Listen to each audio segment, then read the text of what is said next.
Honestly, I never really know how to do intros. Some people do them like, welcome back to Tallest Podcast on Earth. Right. Some people do their sponsors. We're still waiting for sponsors. Zana's Garden, sponsored by Zana's Garden. Started with Zana's Garden. And you have tomatoes, carrots. What else do you guys have in the garden? Well, we're in Manhattan Hermosa. We don't like to give our direct location, but what's the address here?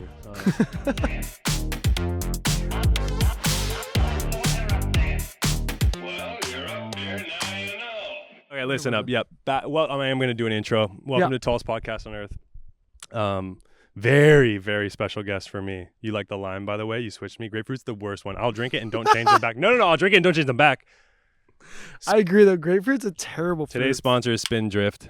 Actually, we just fire. claim our own sponsors. We just say they're sponsoring us.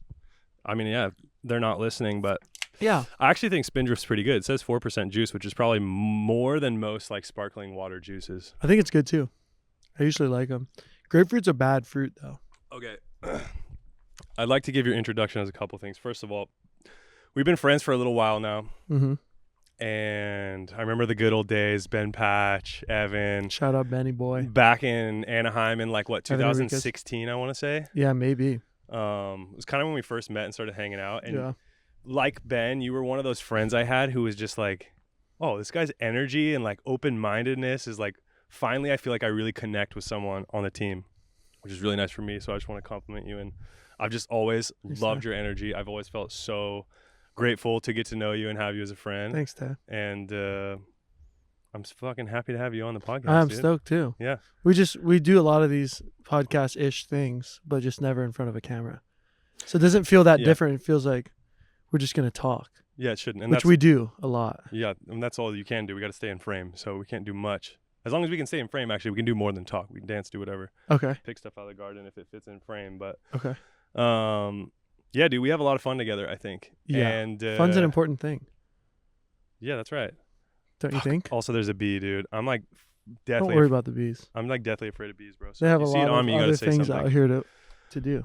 All right, listen. It's yesterday. I want to talk about yesterday. We went to Malibu and we did the like XPT, Laird Hamilton, Gabby Reece, kind of like breath work, all that stuff. Did you like it? For those of you who don't know what it is, check it out. XPT, I'm pretty sure, is their like Instagram and website and stuff. And they do like kind of underwater pool training mixed with like sauna cold. We did sauna cold. We did 3 rounds of 15 minutes in the sauna, 3 minutes cold, back and forth. We did some like underwater swimming with weights. We did the first like 40-minute breath work session. Was that your first time doing breath work? No. No. You're pretty familiar with that or what? I wouldn't say I'm pretty familiar, but I've done it occasionally. Like I do most things. Just casually? I don't do anything very like habitually. Why not? I don't know. I think it's just who I am. Okay. So which is really sad, but I mean, it's not sad. It's who I am. It's just different. Okay, so let's take breath work, for example. Yeah. How many times have I done it? No. We did, for those of you who don't know, USA Volleyball got invited to go work with them up in Malibu, and we went. And the first thing they had us do was 40 minutes of breath work, and it was kind of like up work and then down work, and by that I mean basically it was kind of like just kind of getting you used to breathing. We were all laying down flat on the ground, and it was like really introducing the concept of like nasal breathing, and then it got more like holotropic breathing, I think it's called, which is like like faster and faster and faster, and then we did some like triangle breathing and then kind of like cooled it down. What was your experience like just in those 40 minutes? Oh, that's a good question. And if you can't think of it, I can get us started. You get us started. Okay. For me, and I'm very familiar with the breath work. I've always loved the breath work. Right. Honestly, because like in a strange way, it's like yes, in my past I've done drugs, okay? And the body high that you get from breath work is very similar to like, it's like nature's ecstasy, honestly. I'm not saying that's what I've done in my life, but I'm saying it's like nature's ecstasy. And like the vibrations in my body, like it instantly taps into like it. I think it puts you in like a crazy flow state too. Yeah. Because you're just like so focused on the breath work. And it's actually kind of physically demanding to be breathing like that 100%. Too. But I know like, I remember I was doing Wim Hof like every day, years. I was introduced to breath work like maybe 10 years ago. I have a video of you actually, if you want to like add it into here. Of what? From that apartment, and you'd go outside on that little balcony and do your breath work. And I have a Snapchat of it. Actually? Yeah, but the caption's like when mom takes your Xbox away or something. And you're just I remember so hard outside. Send it like, to me. Maybe we'll slip it in here. Okay, That's funny. okay. No, I think it's just a testament to like how long you've been doing it and like how intensely you've been doing it. Yeah, and because that was 2016, it's 2023, and now everyone's breathing, but you've been but also to your point of like, for at least for me, it's like when I find something new like breath work and I get like addicted to it, I'm like, oh, this is sick. Like this is a new path to go down. I go so hard down it, and then eventually I'm like, it kind of fades away, or I find a new routine or something, and then it's like, okay, I know there's a lot of value in that, so I'm just going to do it on game days. Right. But then like yesterday we have an experience like that. That's not just like, for those of you listening who are interested in breath work, there's an app called State, which a guy named Brian McKenzie created the app. He's also, I think, the head breathwork guy at XPT, which is how I got introduced to it. And it's like, you follow for 10 minutes or whatever, but this like 40-minute session was different, right? Like someone's telling you what to do. You're there for that specific reason. 40 minutes that intensely.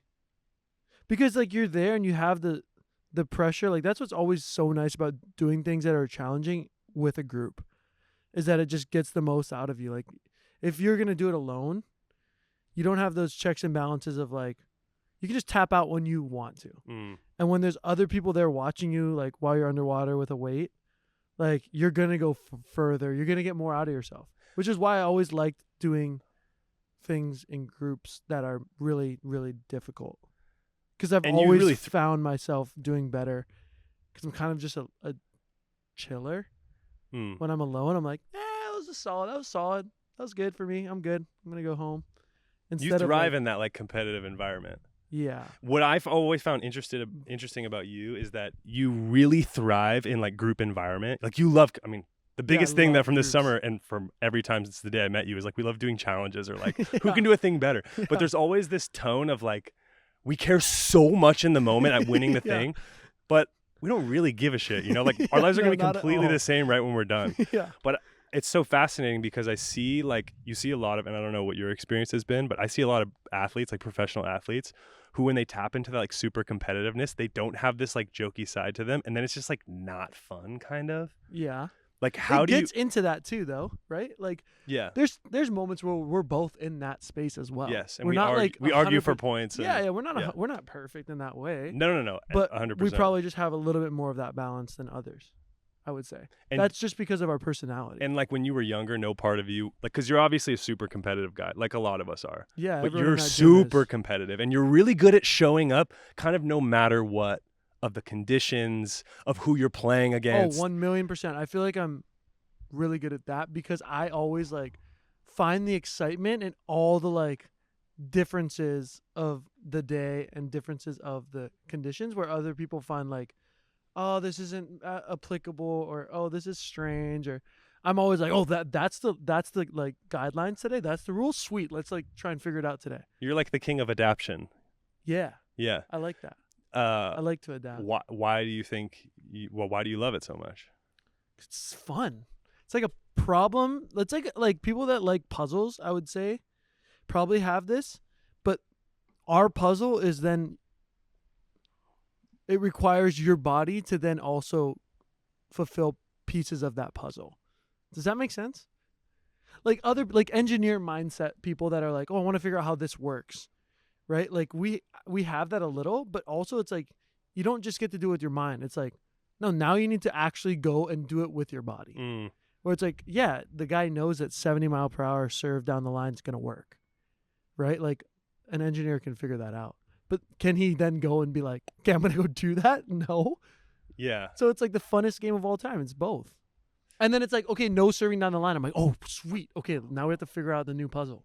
For someone listening who's like, because to your point. Sorry, this is a little abstract. No, it's not at all. And I actually think, and if you're okay with me saying this, you came up to me yesterday and you said, doing things like this makes me really love like who I am. Yeah. What made you say that? Yeah, not to be like, I don't think it's like arrogant in any way at all. It's just in my own skin, I'm like really grateful for a lot of things that I am. And I think everyone should be, because a lot of people are cool. But like one thing I'm really grateful about myself is that I'm pretty positive. And I'm like always trying to find the good in everything to a fault. And then 2, this is actually this was what I meant in that sense. It was like, my perspective through my upbringing was like very is it binary or it's like half and half? It was half. I was raised with like Bi means 2. Yeah. That I'm pretty sure of.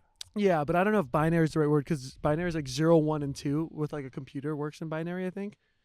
I thought binary was also like a or zeros sexuality and ones or something. Yeah, I don't know if that's the right word. I think binary is wrong. But No, I was raised in keep some going sort of like halfness where at first growing up in Hawaii I was like a little ashamed of my white side because if you're not familiar with Hawaii, it's like it's a place where it's like the only place in the States where like reverse racism happens pretty bad. And so I was like a little ashamed of that, and then like now have accepted that gift of being able to like see things from both perspectives, like in my case an American perspective or a Western perspective, and then an indigenous perspective or a Hawaiian perspective, which are the two sides of like my father and my mother. And just to be clear, your father's Hawaiian, your mother's white. Yeah, exactly. Yeah. And keep going. No, what? I was just gonna say like, and that just gifted me like, I'm just so grateful for that now, whereas as a kid I wasn't as grateful for that, and I was always trying to be like, no, I'm local, and now I'm like, I don't care what you think I am. Like, I have both, and like, yeah, it's been so nice to be able to, I don't know, I feel like perspective is super valuable, and it's like a really, so like it's a gift. Like when you gain 100%. It's such a gift of like being able to then now see things with a different lens. And so like, take me to you're a kid. That was really random. That was not. No, it's not random. Take me to like, you're a kid growing up in Hawaii. You wish you were like full-blooded Hawaiian. Yeah, the more light skin you are, the like. I'm just curious how you think that shaped you. Like, as Hawaiians come. Because to me, it's like, so what did you do to make up for that other half? You gotta be tough. You gotta like dive into the local culture. Like, I feel like you've met people. Have you met people that like want to be more than they are? I need to completely pause you, dude. For those of you who don't know, every time I see you, all I want to do is pretend that I'm Hawaiian in front of you. I don't want to like. I don't want someone to get like. I don't want someone to get like mad at me. But like, even hearing you go talk, for it. I just like all I want to do is say Hawaiian. You got the pass. If anybody wants to say anything, no worries. I got half a pass. You get half a pass from the little half that I have. Oh, dude. Because when you were like, yeah, you got to be into Hawaiian culture, I was just like, oh, yeah, what's up? Yeah. And you do a decent job at it, so it's not that bad. Come check, guys. Come to the garage. Check the poi pounder. This guy would send me voice notes. I wouldn't see him in like 4 years. He'd send me voice notes randomly of just like in the most moke action that he could provide. But you know what? You know what I will say? And this is like, obviously someone without context could see that and be like, you shouldn't be, or it's racist or whatever. I don't care. Yeah, but it doesn't matter. Here's the thing is like, at least for myself, where I'm totally opposite of you is like, I always wished I came from one specific place. And as I got older, I was like, wow, what a beautiful thing to come from one specific place, because what I think it teaches you from the get-go is community. And I grew up in like a really independent family, and like a family that I love my parents. I love my family. As you grow older, you learn to really love those things. Yeah. But like, for me at least, I didn't feel like I really related to my family in that way. Just like kind of white mutt. They were really Christian. I didn't feel that way growing up, so I felt really distant. I think it's just like, to my point of where sometimes I'll look and be like, dude, I'm so grateful that I feel this way and think this way, is that like literally in any situation, right, you could think about the pros and the cons, and wherever your attention flows to, we got a street sweeper. We might have to. But wherever your attention flows to is like what your reality is. And like my siblings always laugh about like how, like I would drop a piece of glass, it would shatter everywhere, and I'd be like, sick, we get to freaking like try and make this glass into something new, or like something ridiculous, but they're like, dude, Micah, this is not a good thing. Like, why are you seeing the good in this? And in your case, like for me, it's like there could be a lot of things from Hawaii that I could put my focus on, or from my upbringing, that like I could look at it in such a different light, and it could just then be a different thing. But I just chose to like, what did it gift me? And it did give me a great like community and grounding, and like Hawaii was an incredible place. But I do feel like if I were to be raised in a random other place, I would be like, oh yeah, I'm so grateful that I'm from this place. Like, it taught me this and that. Yeah. And so just I guess how my brain works. my thought is like, or my question for you was like, did you feel like since your earliest memories, that's who you were, or was there a development in that process? My dad was like training us in a weird way. Like he was like very, like, we didn't listen to the radio at all in the car. If we were in the car, he was like preaching to us. And all like his password for his computer, I don't know if it's still to this day, so maybe I shouldn't say this, but like at his office, I remember like having to type it in, his attitude is everything. And he would just like hammer it into us like Since you were a kid? Since I was a baby, dude. And so I just became a product of that. And I think Can you give me like, what does that look like? Like you're driving to Costco to get, I don't know, like peanut butter pretzels or something? Like what does that look like on the way to peanut butter pretzels? It's just the fact of like wherever, like if I didn't even get them, my mind then goes to like, oh, sick. It's an opportunity to not get what you want and to still show that you can have a good attitude. Well, I guess that it's like, oh, I want this candy so bad.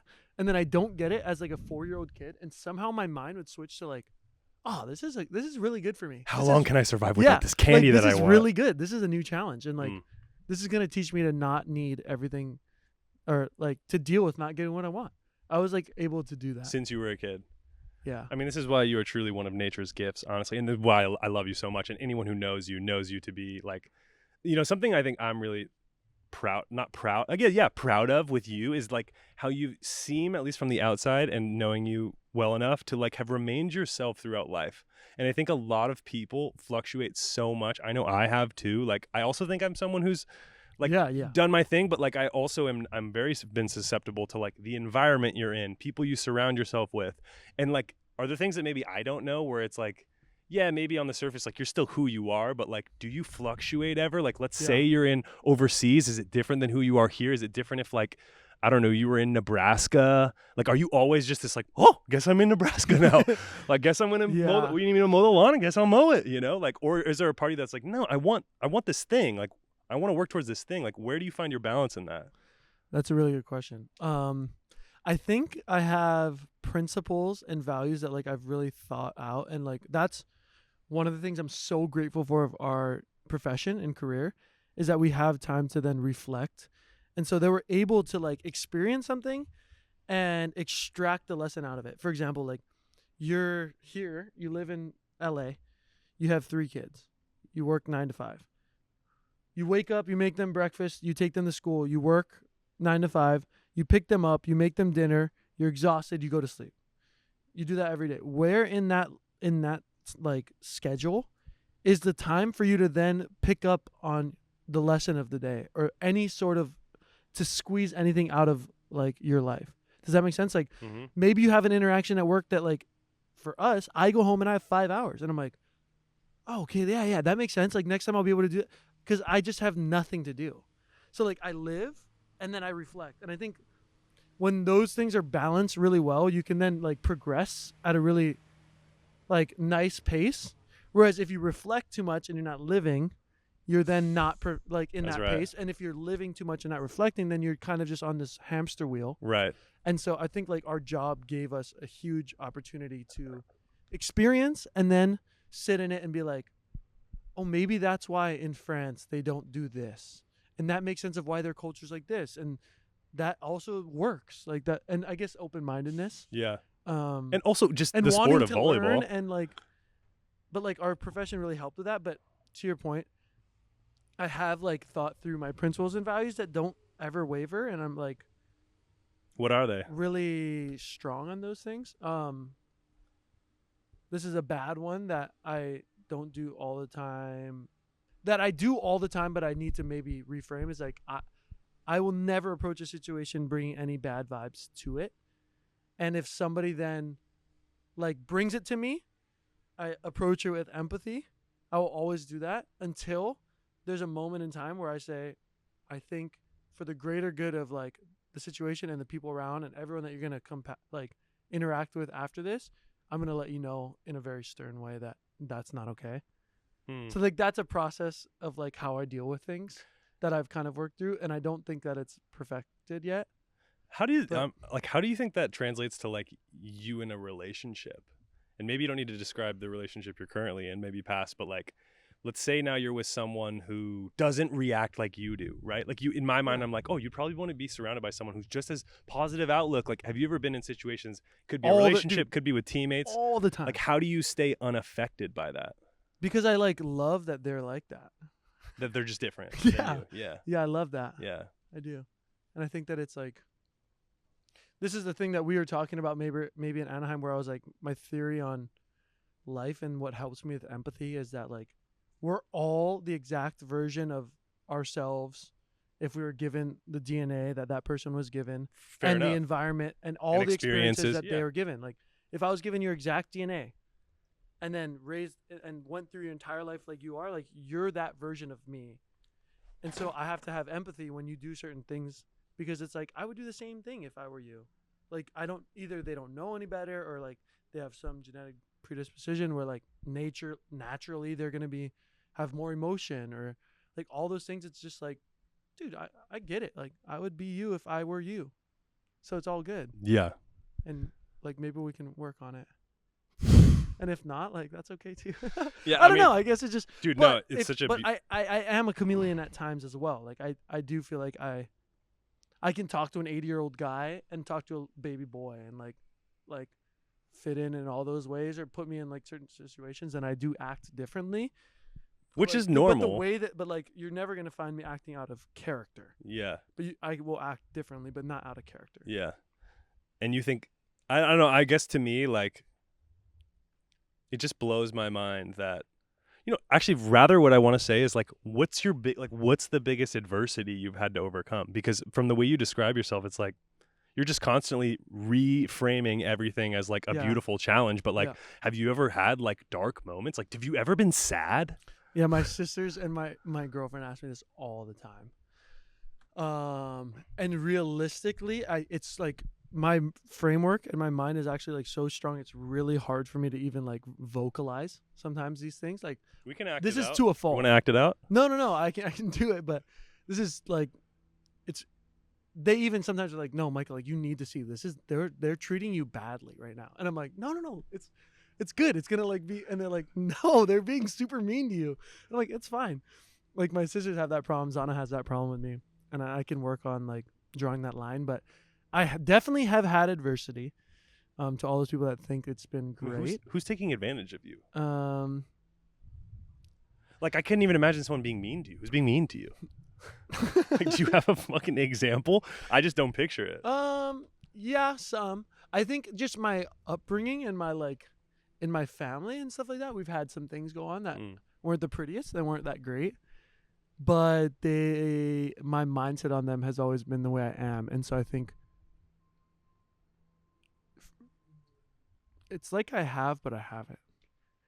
Because in reality, yes. And I think that if you don't have this mindset, there's a strong possibility that your life looks very different from where I'm from and from the things that I've gone through with my family. But I was really lucky that my dad put a lot of time in, and that naturally maybe I was able to think this way, because I look at it all as like really good. But it's not. Why is it not? Because that's the reality of the situation, is that we've gone through a lot of interesting things. And yeah, but I feel like the way you think, way I think makes not. The way you think naturally is what most people spend a lifetime trying to attain, in my opinion.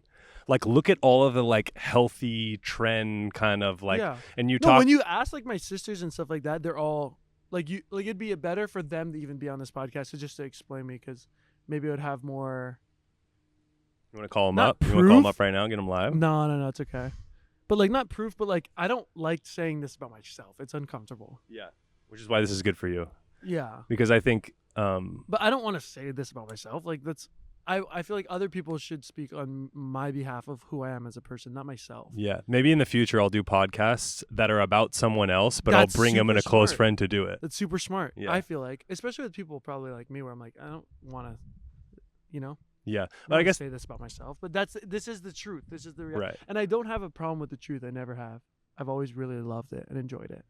You never slipped up one time, dude? With the truth? I don't know, just in general, well, just dude. like I've always... You never slip up, dude? You're never Dad, I want the fucking chocolate chip. I don't want this fucking Briars that you keep bringing home. I want one time, I want to go to Salt and Straw. I want the big waffle cone. You know what I'm saying? Not like that.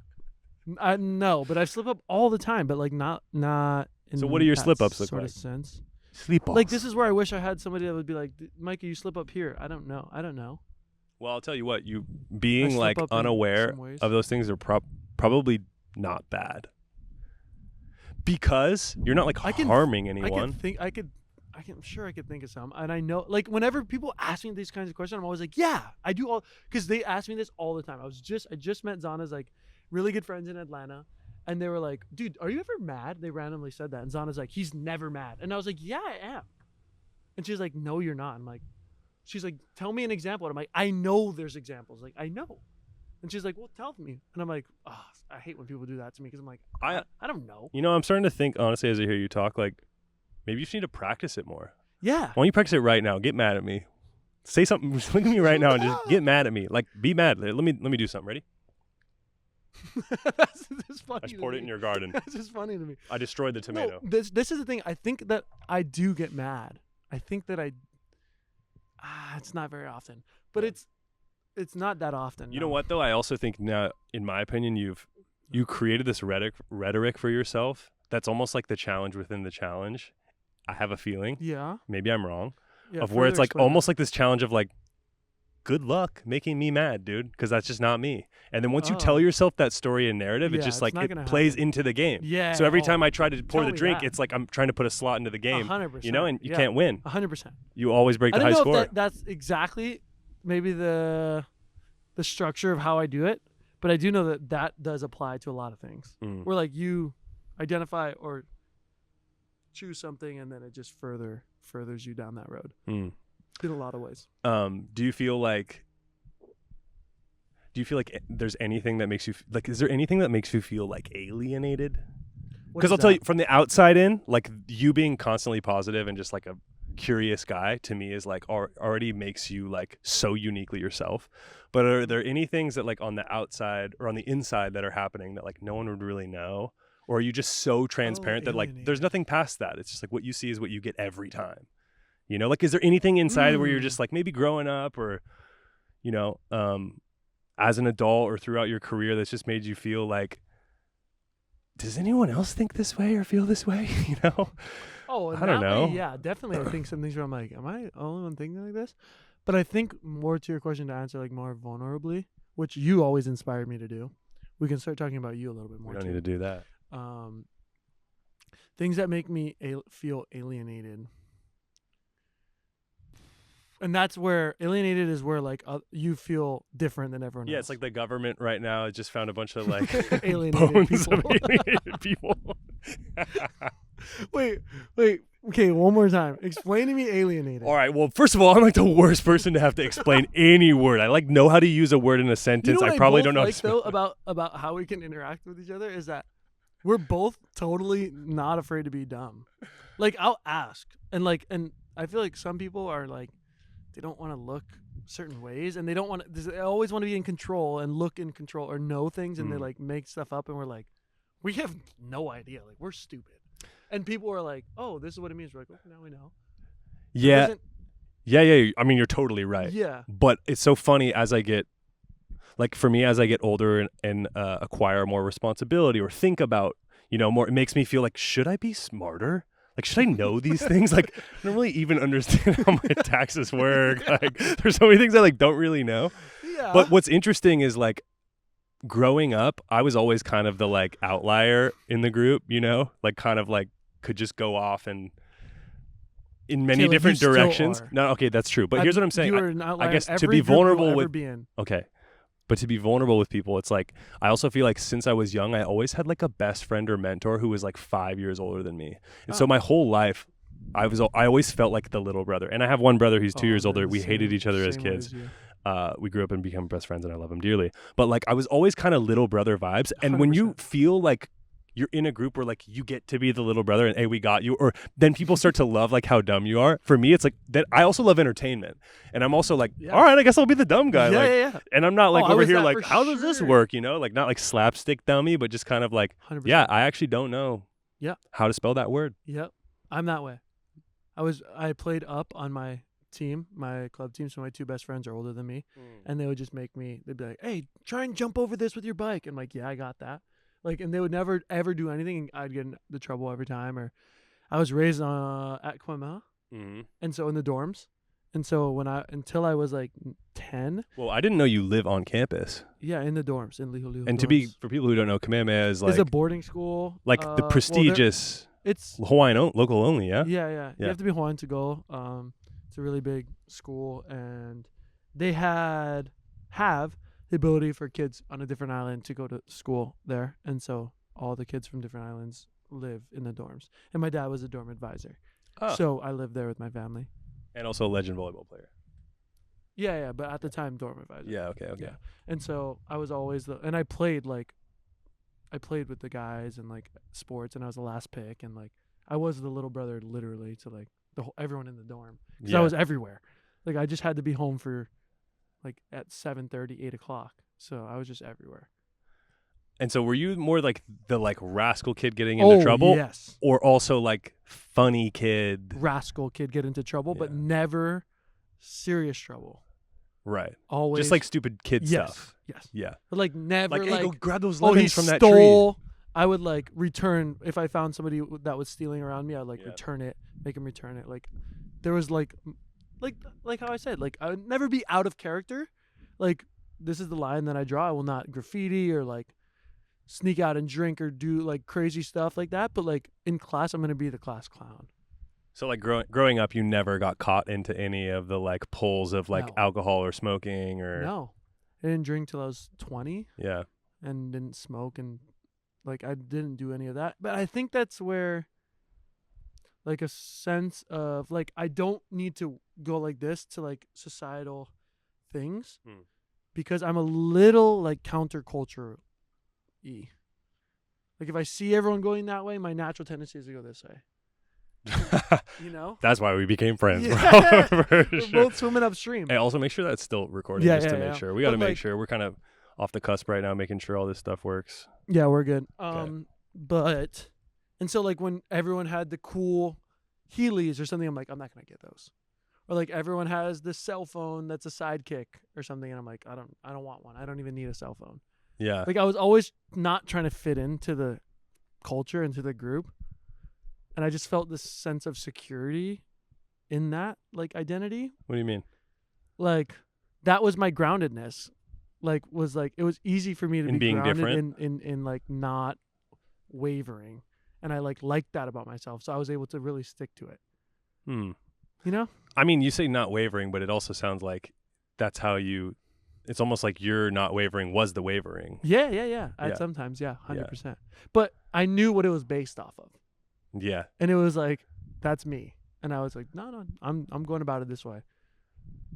You know what I mean? Yeah. Yeah. Yeah, it's so cool. It's sick. I'm trying to like continue to deconstruct you in some way, but it's like this is the best part about you is like you're just so honest and transparent, and like it's I guess for me like you're saying some of these things and I'm just like no fucking way, bro. About what? No, just like you're like turning everything into like finding the positive or the challenge or finding a way to like reframe a story in your mind to be like positive about it. Yeah. It's just like I just see I see so many people who struggle. I personally have struggled with it a lot. I also think I'm someone who's generally positive. I actually think as I've gotten older, I've fallen into a little bit of, and this is partly because of my job, I think, but like a little bit of like a bitterness I feel has wafted over me, and I'm actually working on it now to like find ways. You know, I talked about this before, like you talk about wanting to do things unconventionally. Yeah. And then like the way we train in the national team gym sometimes is like, and granted, like John is all about analytics and like so many things. And like,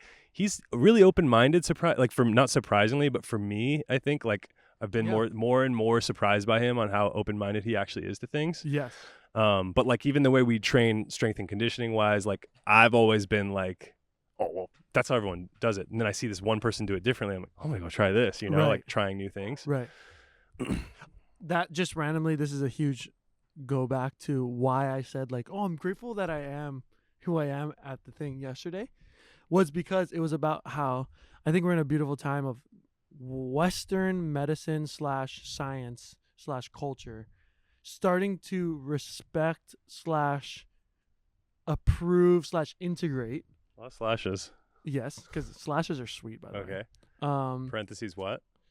They're starting to like actually see indigenous / Eastern philosophies and practices as actually being legit.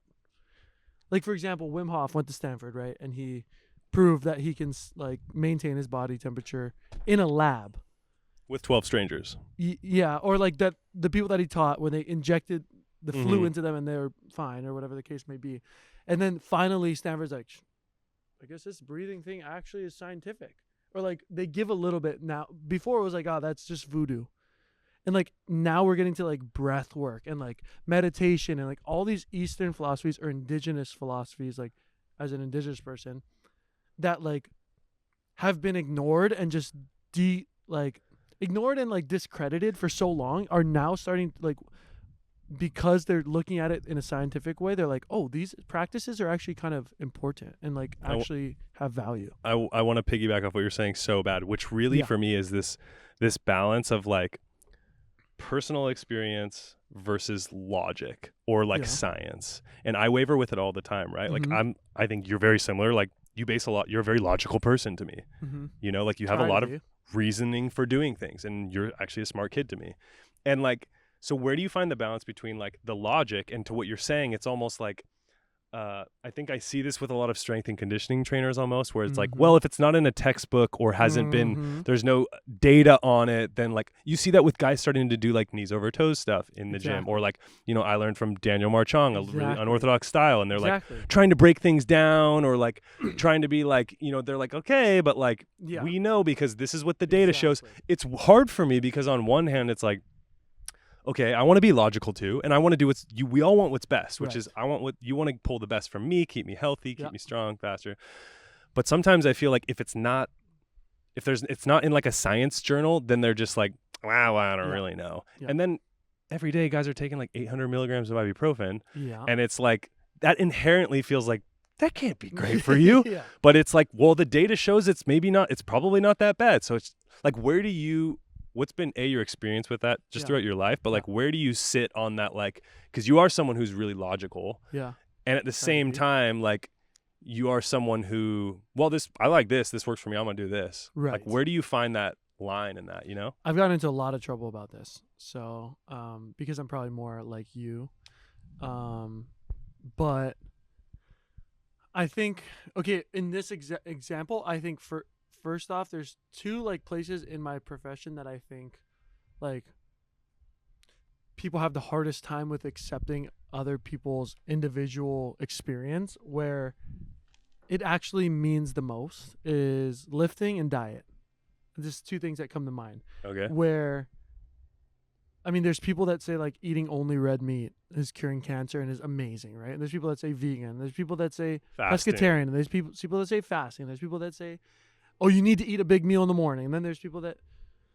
So for me, if you have all these experts that are all over the place, like that just means it's a field that's individualized. Like that's just how I look at diet. It's an individualized field, and it makes sense. We're all from like different places and people and like histories and cultures. And why would like a person who say they're Hawaiian and they feel like thousands of years their body has been built around certain starches and fish and stuff like that, and like why would I not feel better eating a diet that's closer to that than 100%. A person that was raised in Russia that was like they're gonna eat heavier corn, potato, like what are they eating in Russia, bro? Like stuff they can grow there, which is like a little hardier things, you know, like that just makes sense to me, and it's individualized. And I hate when people try to group things that are there. It's okay, guys. You don't need to be in control of everyone. Like let them be in control of themselves. Help them on their own journey, but stop putting your own beliefs into other people's stuff. Yeah. I don't like telling people what to do in general. Yeah. That's why I never wanted to be captain. I never wanted to be a leader. But you also don't care if someone tells you what to do, or you do care. I care about it if it's something that I personally have put a lot of time in to then understand about myself, and I've come to a place where they don't think I've put time in, and they haven't seen how much I've experimented and how much work I've put in to then come to this realization, where it's not like, oh, you need to eat in the morning. I'm like, dude, I've like done weeks of journaling of like, I eat this week and I don't eat this week. How did I feel after this practice? How did I feel after this practice? Like you don't get to just come in and say that. Like there's been a lot of work that's gone into this. But if it's a place I haven't done the work and you're like, wait, dude, try this out. I'm like, sweet. I haven't done any work in that. Like I'll go for it. And talk to me really quick. You're not a breakfast guy. No. And like today before practice, what'd you eat? I've been eating a little bit more in breakfast. I ate the bagel. Yeah. But like that's as much as I would ever You just don't get hungry? No. And I perform much better when I'm hungry. So like on a game day, I'll eat 5 hours before and maybe a small snack, but I want to be playing hungry.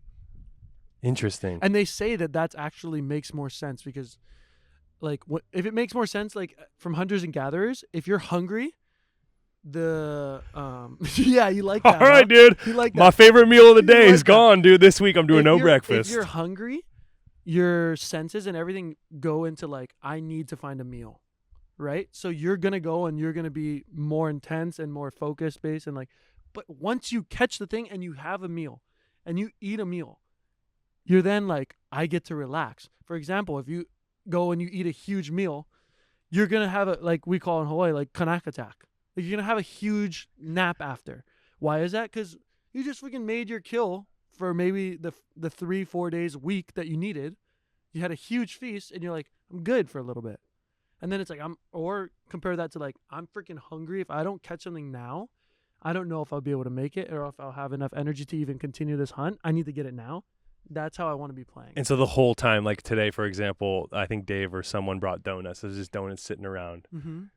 Even your reptilian brain's like, there's that kill, bro. And so you transfer the energy of like, I'm so hungry I need to find food into I'm so hungry I need to perform at a high level, or like how's that work? What's the transfer there, you know? I think it's unconscious. I think it's just like hardwired in us as humans that I don't need to like try and convince myself of anything. Just a lack of food in there, it helps my speed, it helps my focus, it helps my, and this is like where I'm like, I would never force anyone else to do it.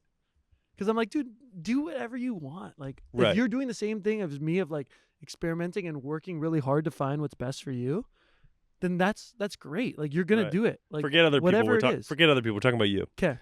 Pre-game snack. What's your, like, let's say we play at 6 p.m. You have lunch at 1. What are you eating in between there? No. Do you just not get hungry? No. That's I can crazy. eat one meal a day and be okay. Wow. Have you always been like that? I think. Really? Yeah. Part of it, I think, is growing up, my mom was like, if you're hungry, make your own food. And I was so lazy that I just would just skip meals. And there's a period in there of hunger where, like, if you just get over, like, the 30 minutes of, like, when you're really hungry, you're good. I agree with you. Yeah. Yeah, I agree. And if you do that enough times, you get used to it. It's just super easy. And maybe you need to drink some water, or maybe you need to take a nap, and you wake up and you're like, yeah, I forgot I was even hungry. And then at that point, you're like a pretty healthy guy, but you're also like a don't really care guy. Yeah. You're like a occasional Popeyes guy.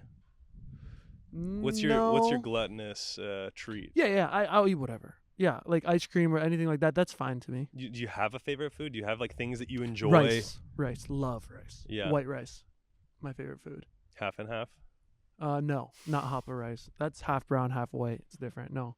White short-grained rice is with shoyu or soy sauce. Yeah. And just since you started talking about food, I would love to plug our first unofficial sponsor, which is Hapa Hawaiian salts.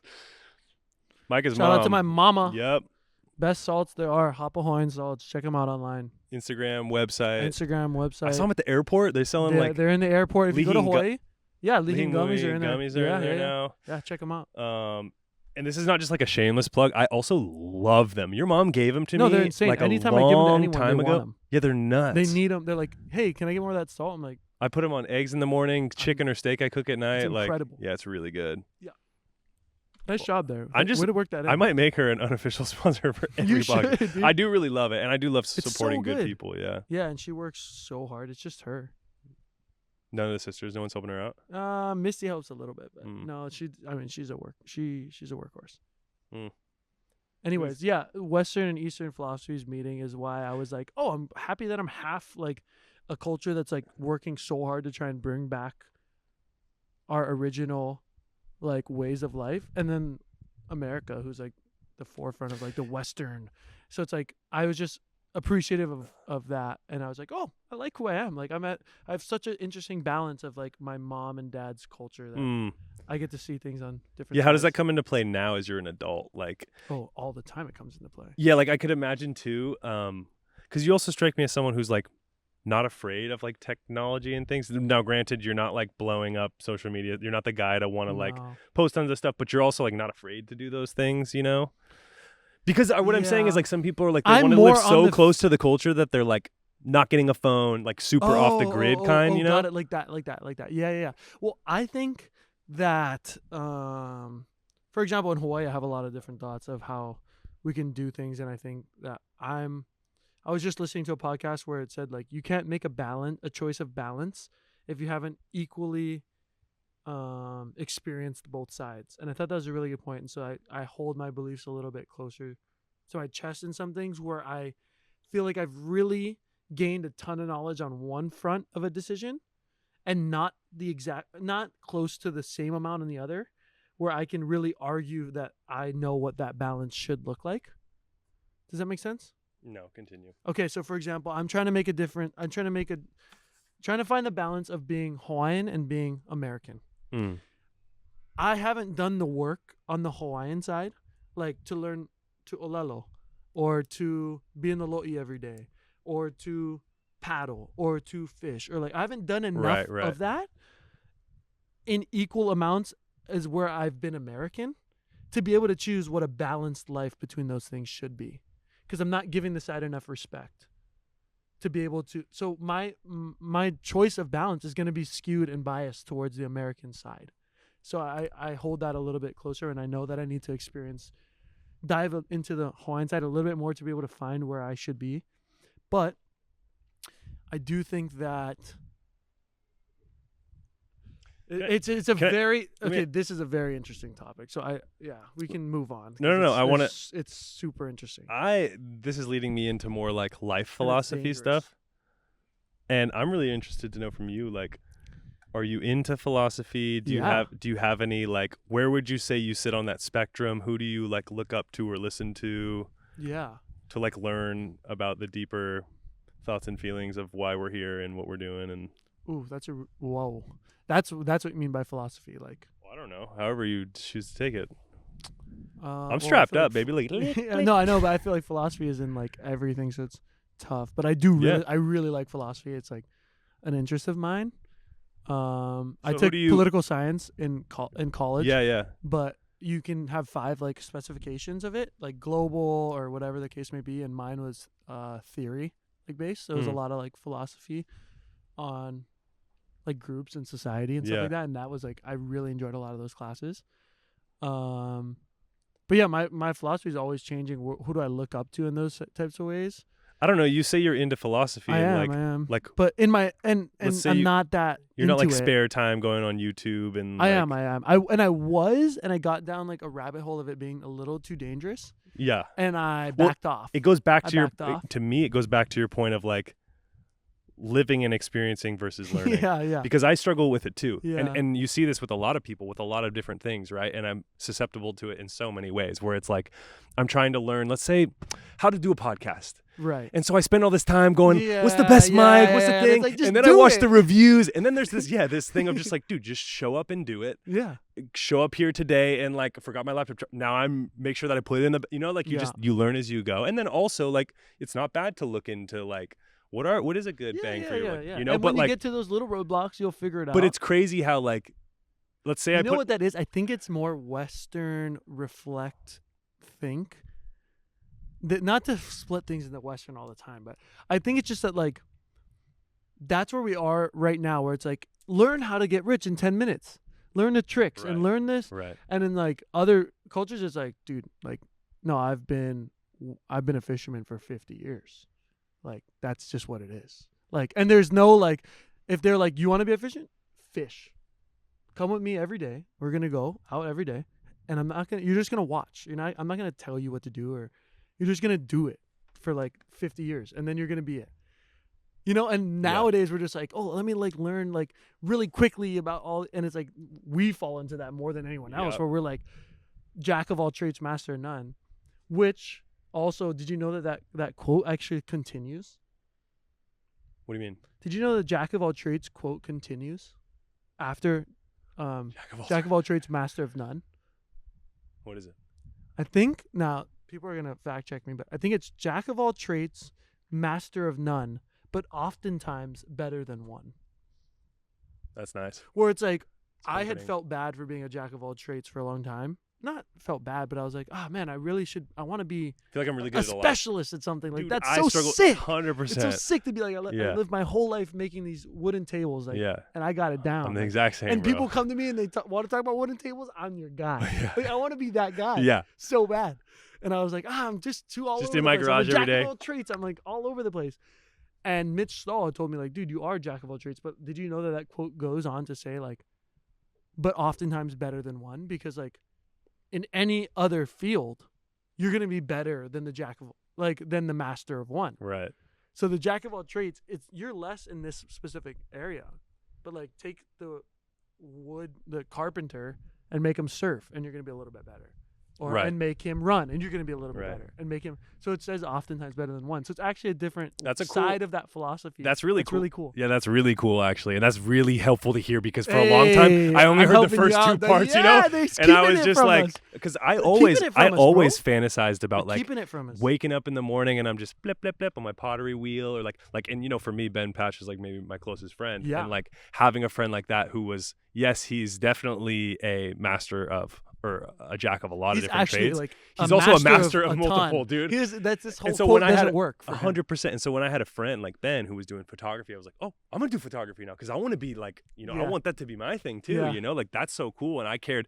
And this kind of leads me down into a different path too, of like, you're also like really into music, and like, so I'm interested to know from you, like, with your, like, when did you start having a love for music, but like more so just kind of more along the lines of what we were just talking about, of like, I don't know, jack of all trades, and like a little bit more along those lines. Yeah, but more so fantasizing. Like, dude, I don't know about you, but like I struggle sometimes with like, I can get in these moods where I'm just like, I'm quitting tomorrow and I'm moving to freaking I'm gonna be the guy. I'm going to Nepal.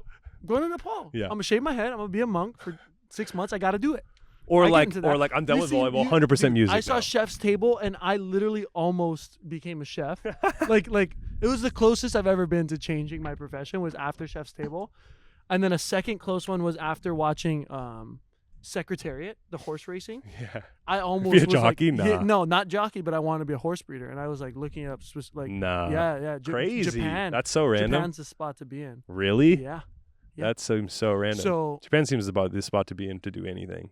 Yeah, it's a good spot in general. Very sick. But wait, really quickly, are you super inspired by like movies and stuff? I'm just keep learning that we're so much more similar than I already knew that we were. But like, okay. I remember like when I was a kid, for example, went to IMAX 3D, and my dad took me to Space Jam. Okay. And there's that opening scene in Space Jam where he's like, I haven't seen it that many times. I'll set the scene for you. Little baby Michael, he's like shooting outside, and his dad comes by or whatever. And then I don't remember exactly how the scene goes, but it's just late night. You hear that chain swish, chain. Dad's like, shoot it again. And the mom's in the kitchen like doing dishes, and she keeps hearing it. Yeah, something. And then I swear he like goes up to dunk or something, and then it flashes to like, it's a jam, and then it's like him as an adult. Okay. But maybe way off. The point I was making is like, I remember seeing that scene when I was a kid. The first thing I did when I went home is I was like, I'm gonna be a professional. I'm gonna be Michael Jordan. And I loved basketball as a kid and like sports in general. But I remember going home and we had like a basketball hoop outside, like kind of on the street, and I was just shooting just like Michael in Space Jam. Yeah. But to this day, bro, if I see a fucking movie about a magician and he's so good at his tricks, dude, the first thing I do is go on the internet and I'm like, I'm learning some I gotta buy some cards and some dice, 100%. Bro.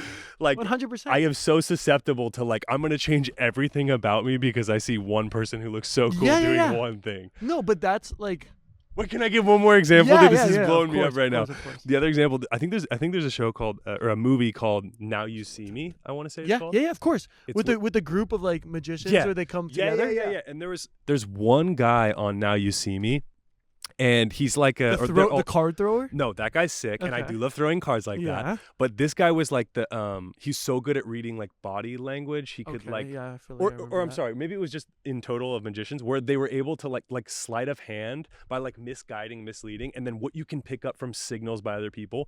Dude, I remember seeing that and directly going online to like, how can I learn and pick up on like little signals and cues that you're giving me, but you don't know you're giving me. Like, how can I be like almost like a master negotiator or like whatever. And it was so into that, and I was like, that's how I spent my time for like 2 weeks. That's all I did when I got home. It was like, how can I Dude, have you ever done masterclass? Zana bought that for me, and I was like into it so hard for a while. It's basically like we're the best people in the world. Oh, I know what it is. Yeah. Dude, I got a notebook full of like Daniel Negreanu's poker tips and I did random people's like I did top of the line stuff. What's his name? Did like a comedy class. I did Judd Apatow for I think comedy? he did like a comedy writing kind of thing. Like, but you know that was made for us. Yeah, but dude, and you make it through the whole class though, because I can't. I make it through like I make 6 it through probably less than you. No way, I make it through less for sure. I don't I'm like make 5-6 episodes all, deep, and dude, then I'm like super into it, and then it just fades off because like, someone wants to go get dinner. Yeah, no, that's where like I think we have two ways to then approach the situation. Is to be like, oh man, I never get through anything, like, and to be like down on ourselves, or to be like, bro, I'm always so excited about stuff. This is great. Like, I love that about myself, you know? Yeah, for sure. Like, you just get you get a choice of everything. And like, there's a flip of the coin of like, I'm going to look at it heads or tails. And I just try and choose as much as I can heads and like live a good life. Yeah. I just think it's so interesting because I also feel like in some way there's this like pressure to be really good at one thing. And this leads me into also like I'd written down too, kind of like, how do you like being trained? Now we're kind of jumping a little bit into like a more volley situation, but like, you know, as someone like you who really loves variability, games, competition, and like, you know, the example I give 1,000 times on this podcast is, and you've heard it probably with the Worsley brothers, is like Milan Zarkovic. And that guy having like so many different games and always competing. Every day was new. And I got super addicted. It was already that way, and then met someone like him, and it was just like, come here, boy, you know, and I was just like my mouth out, like eating treats, you know? Yeah. And I'm so interested to know, and you've experienced this, I'm sure overseas, I'm sure in different gyms, like, how are you not like feeling like you're in stagnant environments? How do you not let that affect you? Or like, what are you doing to see past your environment and find a way to thrive regardless? As someone who likes newness and novelty so much. Oh, I do, yeah. Well, I think I was super lucky to be in the gym I was in with my dad. Did you hear anything about like our club team? I mean, we scrimmaged you maybe once or twice, but you might not be familiar. But like our training. I mean, I'm very familiar. I did a lot of research on Wikipedia before this. Yeah, I'm sure. You spelled my name wrong on there, which I saw at the very beginning, but it is what it is. Micah. Yeah. Well, how did I spell it? So in the very beginning, I'm like, let him go, huh? Let him go, let him grow. Yeah, like anyways, I said earlier, I can't spell, dude. Yeah, you're good. And then,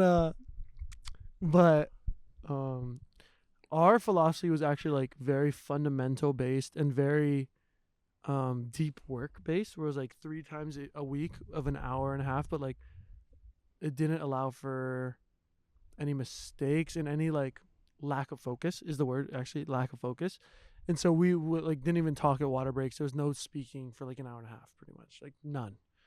And so give me like an average practice. An average practice. And this is when you were what, 14, 15, from 16? When I was 11 to when I was 17. Mm. The same practice plan pretty much for 8 years. Wow. And so we'd go in there. We would do a very light warm-up, and then we would pass free balls. There was only like usually 5 or 6 of us at practice, so it was really easy. Yeah. It was almost like privates. Yeah. We would pass free balls for like 25 minutes. First, like, it would be like 25 perfect with a bagger or like platform. Yeah. And then 25 perfect with the hands. And you're just catching, going in circles. And if you had like 2 or 3 bad ones in a row, maybe my dad would probably like call it and we'd stop practice. So it was like really like high level of focus because we. What do you didn't mean wanna call stop. it and stop practice? He would just say, "All right, we're not here, not focused." He would just go walk to the car and I'd try and get the balls together as fast as I can and get in the car before we were going home. He would just call it. Yeah, he wouldn't allow for like. How often? He didn't let you not be focused, and so we didn't know what it was like to be on a court and not give like an insane amount of focus into a touch. Like we didn't know what bad volleyball, like what not focused volleyball was like, because he just never let us do it. Like anytime you were in there, if it was like bad focus, it was just done. So I have a very deep love and respect for like deep work of volleyball, but I don't get to do it very often. And that just means like serve me 500 balls, nobody say a word. I'm not going to like react to like good or bad things. I'm just going to be and it's just that's the my most dream, bro. Therapeutic thing. It's like Zana being in the garden. She says the same thing. Like she feels that way. And I feel that way when I'm able to like go out there and do that. Also when I get to play, but it's different. Yeah. And I think that level of like fundamentals and touch is necessary to then go and take that player and throw him into like any sort of situation and him being like, I have the tools. I just have to now put my mind into like, what's the way to game this game? And like, what's the way to figure out the best solution for these rules and this set of like whatever we're doing. And so I think it's a balance of both. I think you have to like give the person the tools and then give them the environment to go and figure out how to then like be able to switch and use different tools and use this and think about that to get the job done. That's really interesting because like I think adapting is a thing that like also I would want to train more, where it's like, okay, we're playing a set to 25 and like at halfway the rules just switch and you have to be doing something different. Maybe I know and you don't, or you know and I don't, and like catching on to what you're doing and being able to actually be like, they're doing this. And then boom, our whole team switches and we're going to beat you. We started doing that in the national team gym, like the game of 25 like with schemes. I actually think it's a good idea. Yeah, but I wish that there was something where at 12, just to set the scene for people, basically like at the end of every training right now, we've been doing a game to 25 and there's a script for each side. So basically it's like maybe 3 or 4 rules. Yeah, 3 or 4 rules. So it might be, and we use an option system that we don't need to get into, but more or less, let's say like, for example, in transition, no bick or no quick or no left side or no right side. Like when the ball's medium pass, always go outside. Whatever it is, like there's some script and both teams have one. Or it could be a serving target. We're always serving this guy. That's the setting the scene. Exactly. Yeah, and I really love that because I think that's the essence of like volleyball and game that you don't get in practice, and then you're just supposed to do it in a game. And I want to be clear, at least from like a middle learning standpoint, like it's fun. It is fun, but I was never taught, and this is what I try to teach now with like the academy and one-on-one stuff, is like trying to get them to think about the game more than just reading or committing. Because at least as a middle, it's like you either read, let's just see where they go, or you're just going to jump with the middle. And like there's such another level to understanding like, what does a setter like to do when he's running forward? What does a setter like to do most of the time if he takes a step back or like on the net, off the net? And I feel hedging like your bets in a lot of different ways. I feel like middles never do. And I'm like, dude, do you not see he's running that way? Just make him make the hard set. Like just be good on the set that's going to be good. The back set long way is going to be not good. Don't like leave it one-on-one, and it's going to be a bad connection. And I didn't want to get super lost in the volley sauce, but I do have some. I do have some questions for you. Yeah. Here's one of them. We love that drill. We'll get back to that. Okay. What I want to know from you. Don't let me forget about my idea for that drill that I think should be done. I won't. Trust me, I won't forget. Okay. What I would love to know. Wait, what were we talking about? I was talking about like why middles don't hedge their bets a little bit more. Oh, I want to know from you, like, for example, in a game, it's so much easier for me to understand, like, oh, right now he's doing this, or he's doing this, or like, for example, if I'm playing and you have Tom Jeschke in with you, it's like I'm always really aware of like how much is he using him right now, because hopefully it tells me something, you know? Yeah. But I'm interested, like, when we do, for example, we do a drill called ball setter, ball hitter, which is just like free ball. Maybe there's some caveats or whatever, but it's basically just like side out, side out, side out, side out, then the other team, side out, side out, side out, and just transfer back and forth. And there's no real, like, maybe we're playing for a score, but there's no real, like, you could do whatever you want. Sometimes, do setters just do whatever they want? Like, is there always a reason for everything in most situations? or not? No. Or are there things that you're just like, I'm trying to work on this? I will say, like, in a more of a free ball scenario where everything's really controlled, there is like, you are doing more of what you want. And then as the ball gets more extreme and extreme and extreme, you're doing less of what you want and more of reacting to like, what is your actual capability of doing with this ball? Or who's most likely to score this ball? Yeah, both. If it's really both. close. Yeah. But you know what I'm saying? Yeah. Where it's like, if it's all lining up, I'm really just doing whatever I want. And then if it's like, my feet aren't there and it's going to be really tough for me to jack this back, I'm just going to give a hittable ball forward. I'm not doing whatever I want. I'm more. Yeah, but how does that work for a guy like you who can like kind of do all of it? And I know you have things you're working. No, I know you have things you're working on, but like I can imagine you don't feel limited unless you feel the pressure of like, you know, like you're trying to. Yeah, you feel more limited for sure. Yeah. Like in our gym, it's like you're being evaluated every day, and it's some of the best players in the world. And there's a lot of just intricacies that are in that gym that you know. But there are some things where I'm like, I do not feel as comfortable with this. And some days there's not. Some days I'm like, well, I'm touching the ball really well right now. I feel capable of doing more. And there's some days where I'm like, I got to keep it simple today. It's not coming. How much feedback are you getting from a middle? Like an opposing middle. Like for example, like how, because I don't think you're not someone who looks a lot. No. I'm not. And so I wonder a lot, like, how much are you, today I'm just going to try to focus on, and we're talking mainly about 6-on-6 drills. Like today I'm just going to focus on like connecting better with the middle, or like now I'm going to focus more on like working the bic more because I just did a bunch of middle stuff. Depends on your work with your team, right? Like I always I have to prioritize my work with my team if it's not at a good enough level. Then I need to prioritize. We got to be able to do our own shit before we worry about something else. Like let's do our stuff well. Once I get to the point where I'm like, I got all my options. We're doing stuff well. So put me through a situation like ball hitter. Yeah. Today, what did you go through today? Were you like, today I'm going to work on my connection with the middle, or like what was your? Yeah. Usually I wasn't. Do you have a theme, or are you just like? I do have a theme. Yeah. Of course I have a theme. What's your theme today? I wasn't in ball hitter today. Ooh. Yeah. But I'll tell you, when I was in, my theme was 7 back, because I got Maddie on my team, and I wanted to connect with Maddie, and so you're trying to like. He's a very good player. Yeah. And so I was trying to just play a 7 back game. It gets so hard when you're on a team, like especially on the national team, where like you have 6 players who mostly all of them are going to kill the ball trustworthy. Yes and no. I feel like every team that you're on, there's still always levels. Like usually always some level, and that level just takes longer to see.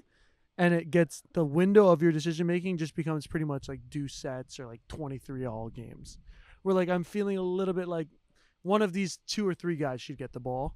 Maybe it's not one in this gym. You know what I mean? It's never going to be one in this gym, but like, and maybe overseas it's like, Namir, you're going to get this ball. Yeah. But like here it's less like that, but it does, you take 1 or 2 guys out at any level. Especially with balls that aren't like free balls is what I mean. Right. Like I'm medium. It's going to be free ball 2 blocks up. So like if you're a middle listening, it's like free balls, don't overthink it. Free balls, make a decision is my idea. Yeah. Unless you're playing against a team without speed, right? Like right. I mean, if you're playing with a guy without, like Nimir's slower, and then you can take 100%. This is where all like of this is stuff that all this is inside the academy at middleblockeracademy.com. No, you're totally right. But what I was thinking for the drill that I think could be better is, because a lot of times we have a super good game plan going into a match, and maybe it's not going the way we want. I feel like we struggle to make a really decisive and quick boom, let's do that. And I feel like in this drill, like maybe every other day at 12 or 13, you get a timeout and being like, dude, they're killing us with this. We're changing. We're going to do this. And then to see how well you adapt on the change. Because I know like in the past, I've even like not even been a part of some games, but heard about like certain games that have costed. Maybe like Argentina at the Olympics, they were doing something, and people were like, I just feel like we didn't make the switch fast enough. I always hear that phrase. Yeah. And I'm like, this is a great spot to see how fast we can make a switch. Like they're doing something, we know. You have a game plan against them that you're stuck with, and then they're going to figure it out and change. Can you make that change fast? Yeah. Yeah, I guess I know for myself, sometimes it's just hard not to, dude, the sun is going to come out. I might have to take this pop top for a second here. Okay.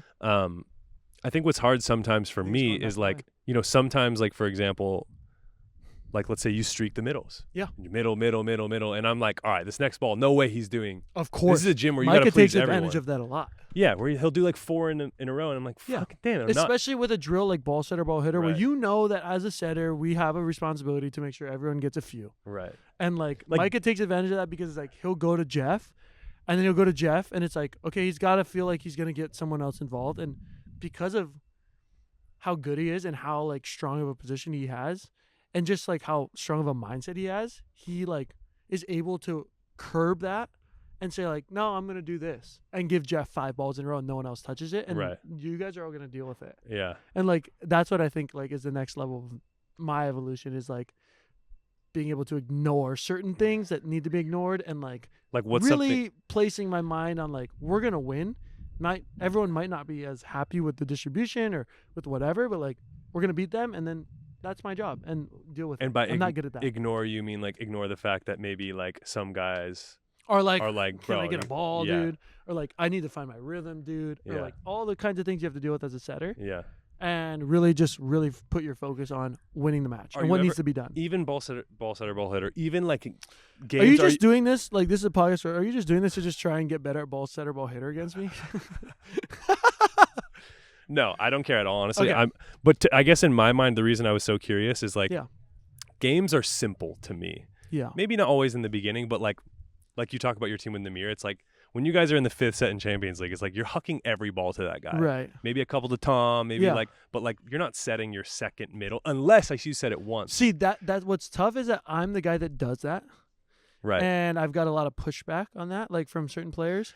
I guess it's very calculated, and I've lost very important matches being the guy that played it a little bit too obviously and seen a lot of other players lose because of that as well, that I don't like to like make the same mistake twice. And so like and as I get older, I'll have more respect. People will be like, he's been doing this long enough to know that somewhere along this is thought out, and that because I have that personality where sometimes I feel alienated, is that I have the personality of like happy-go-lucky because I am. And then people very rarely would think that what my actions are thought out, like well thought out. You don't maybe because you come across that way. Yeah, you don't maybe feel this way because we've had conversations. Yeah, but I don't have these conversations with very many people. People are like, oh, he just doesn't care. And I can't say how many people are like, dude, this guy's just doing whatever he wants. Or like, he's just silly.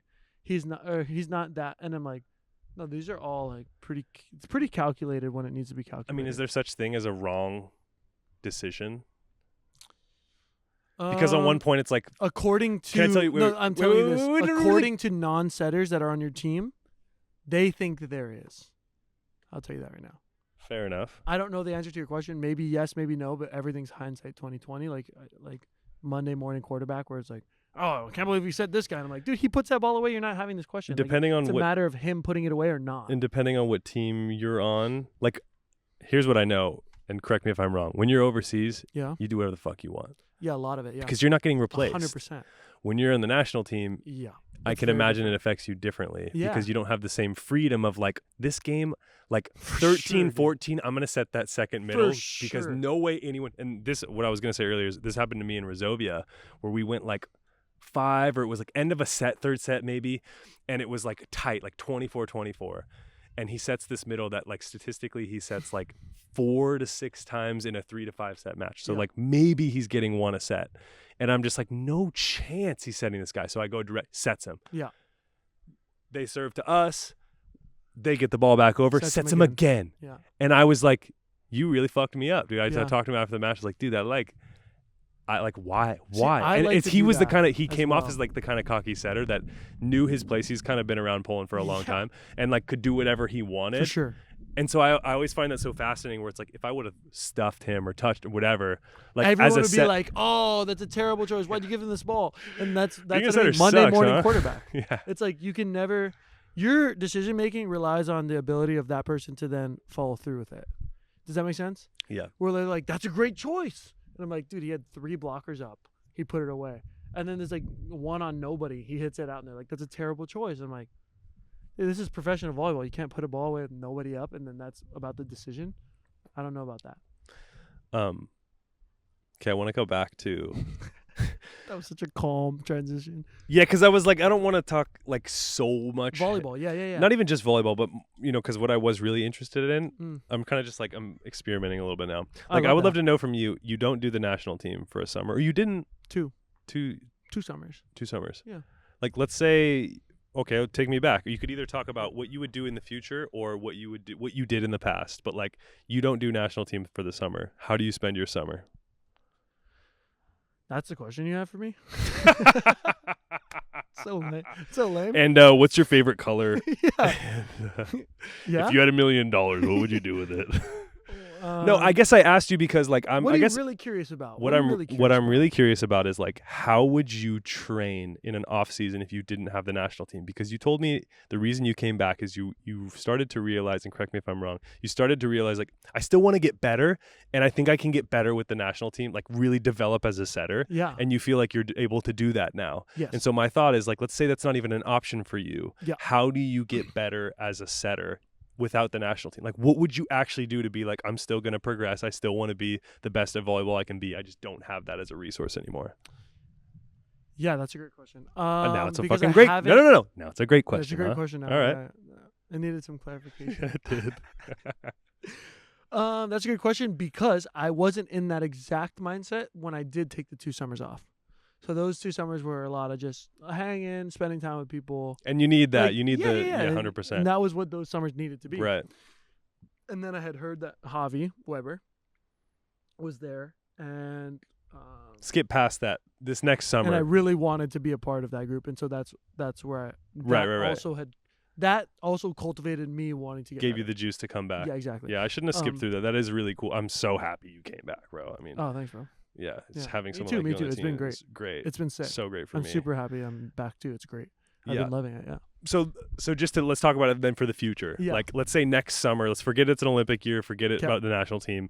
You have a summer to get better. What does that look like for you? What would you do? So for me, a lot of it is balance based. I usually come back after those 2 summers I took off. I came back a much better player, better setter, better everything, and I'd not really touched the indoor ball that much.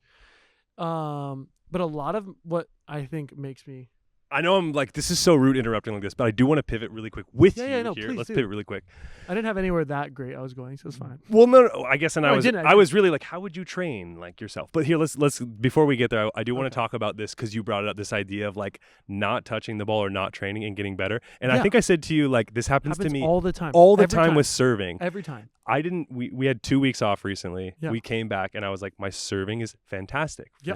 I don't understand. And I was struggling with it before we had the break, just kind of like trying to be more consistent. It comes back and it's just like, I feel like I'm hitting them harder with more accuracy. For sure. I don't understand it, dude. Do you? I remember saying that to you and you being like, yeah, 100%. Yeah, like, it is. It's why, dude? Because I've been doing that. I've been taking summers off and showing up and being like, damn, how did I get so much better, bro? It's what do you think it is, bro? Okay, my first thought goes to expectations of like the weight of them and like how present I'm able to be and how like not down on myself I'm able to be because of my expectation of how I should be playing. I'm just like, oh, try and get it there, Micah, today. You haven't been playing, and it's like going there. I'm like, it's great. You did a great job. Instead of like the 1 out of the 100 that I do miss, I'm like, oh, I've been practicing every day. I should not miss that one.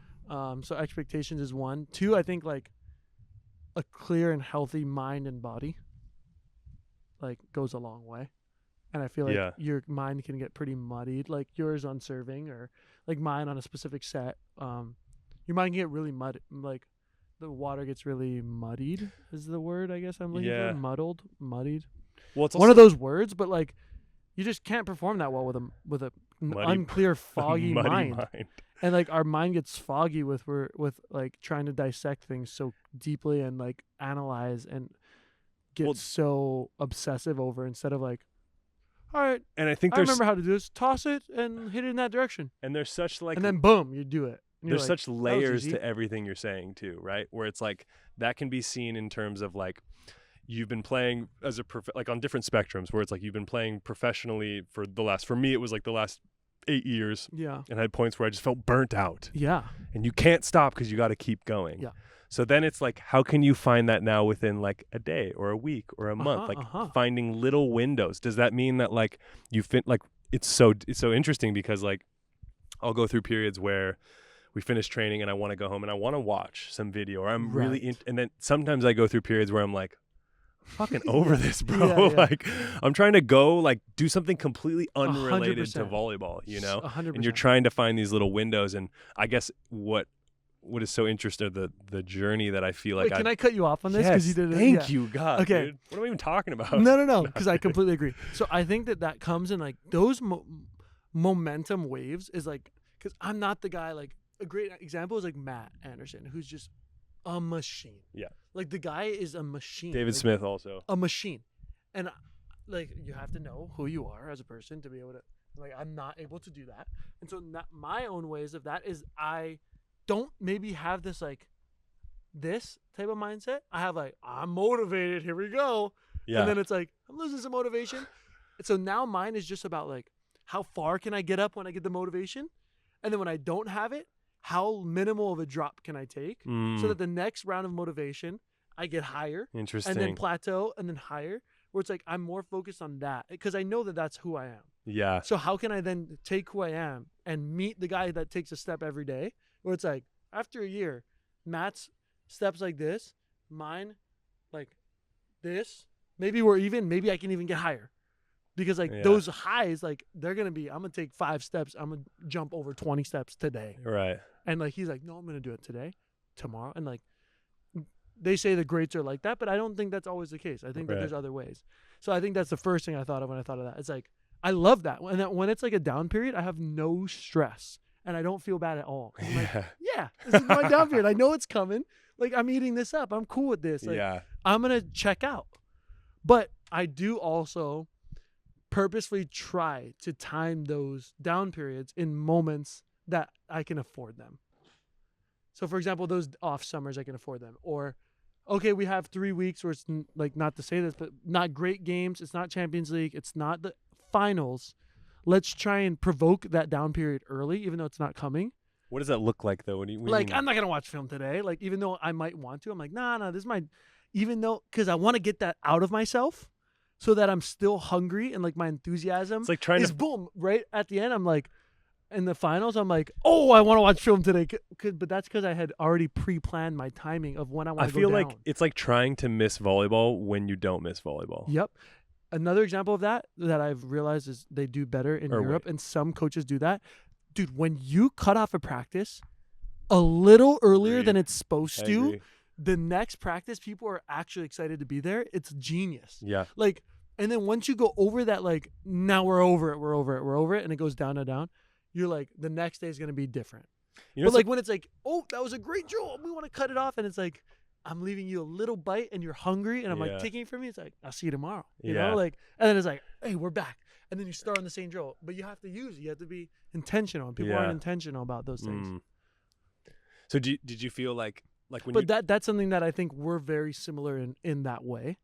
You're more consistent than me in a lot of ways, and like definitely lifting and like But diet. You're and more all naturally. Those things. You're more naturally athletic, and you have a better body. We're talking about different things. I'm talking about like the steps. You're able to do those better than me.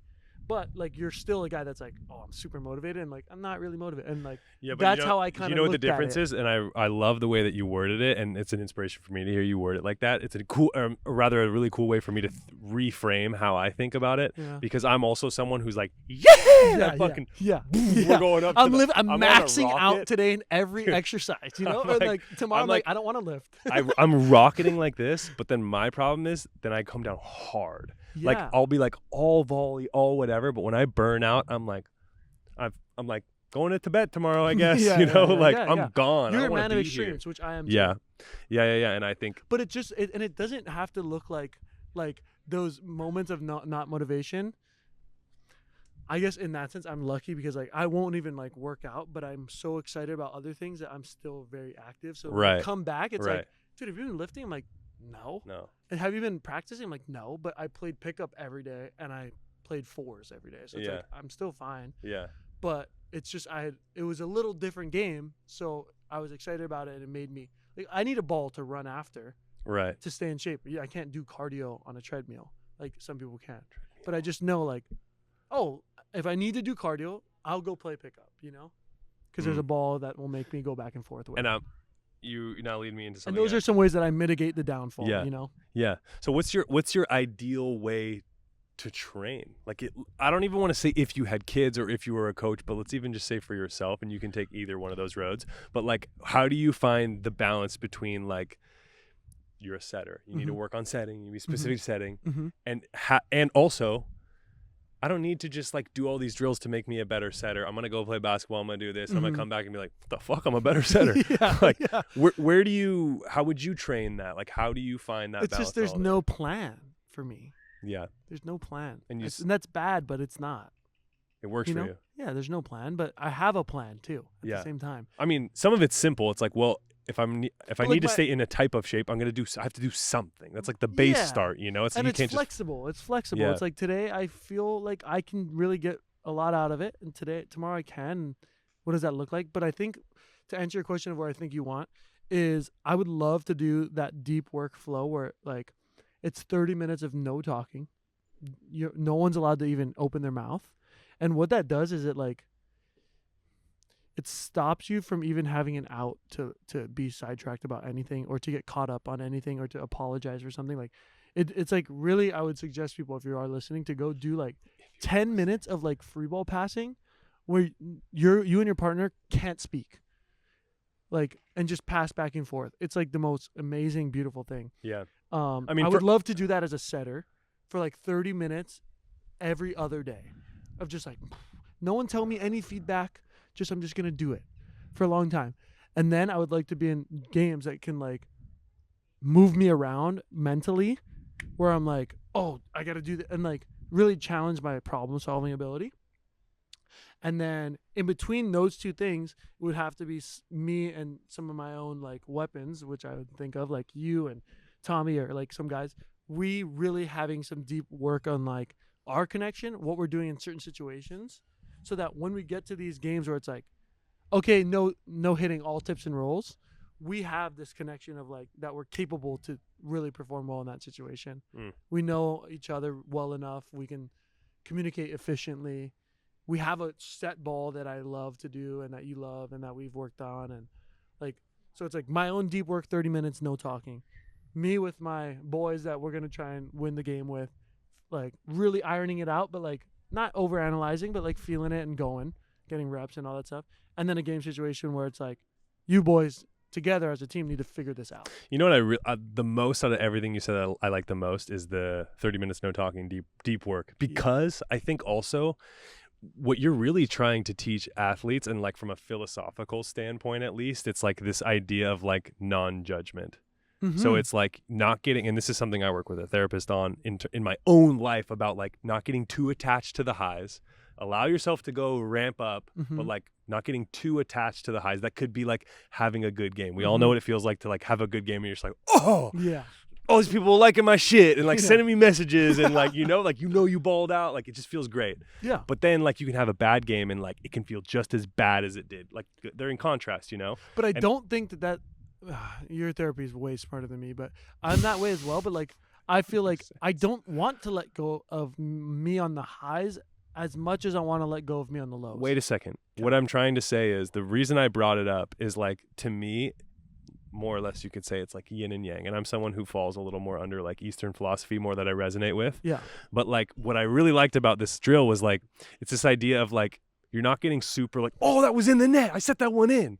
And you're not like over the net, like, fuck, I can't believe I went over the net. It's just like, just flowing, just flowing. You're figuring things out on your own as you go. There's no judgment. I really love that so much. And I felt like in some way, like I got that growing up playing at like open gyms and being like so bad, but just kind of like just playing where it's like, I didn't really like, I wasn't trying to work on things. It was just like, sometimes you win, sometimes you lose. They're supposed to beat me, like whatever, you know, it's like its own form of like deep work. Yeah. But I really like that idea of like, because I would love to do that too, where it's like in our gym, it's like hitting lines of just 100 reps, but like at a good speed where you're not overblown.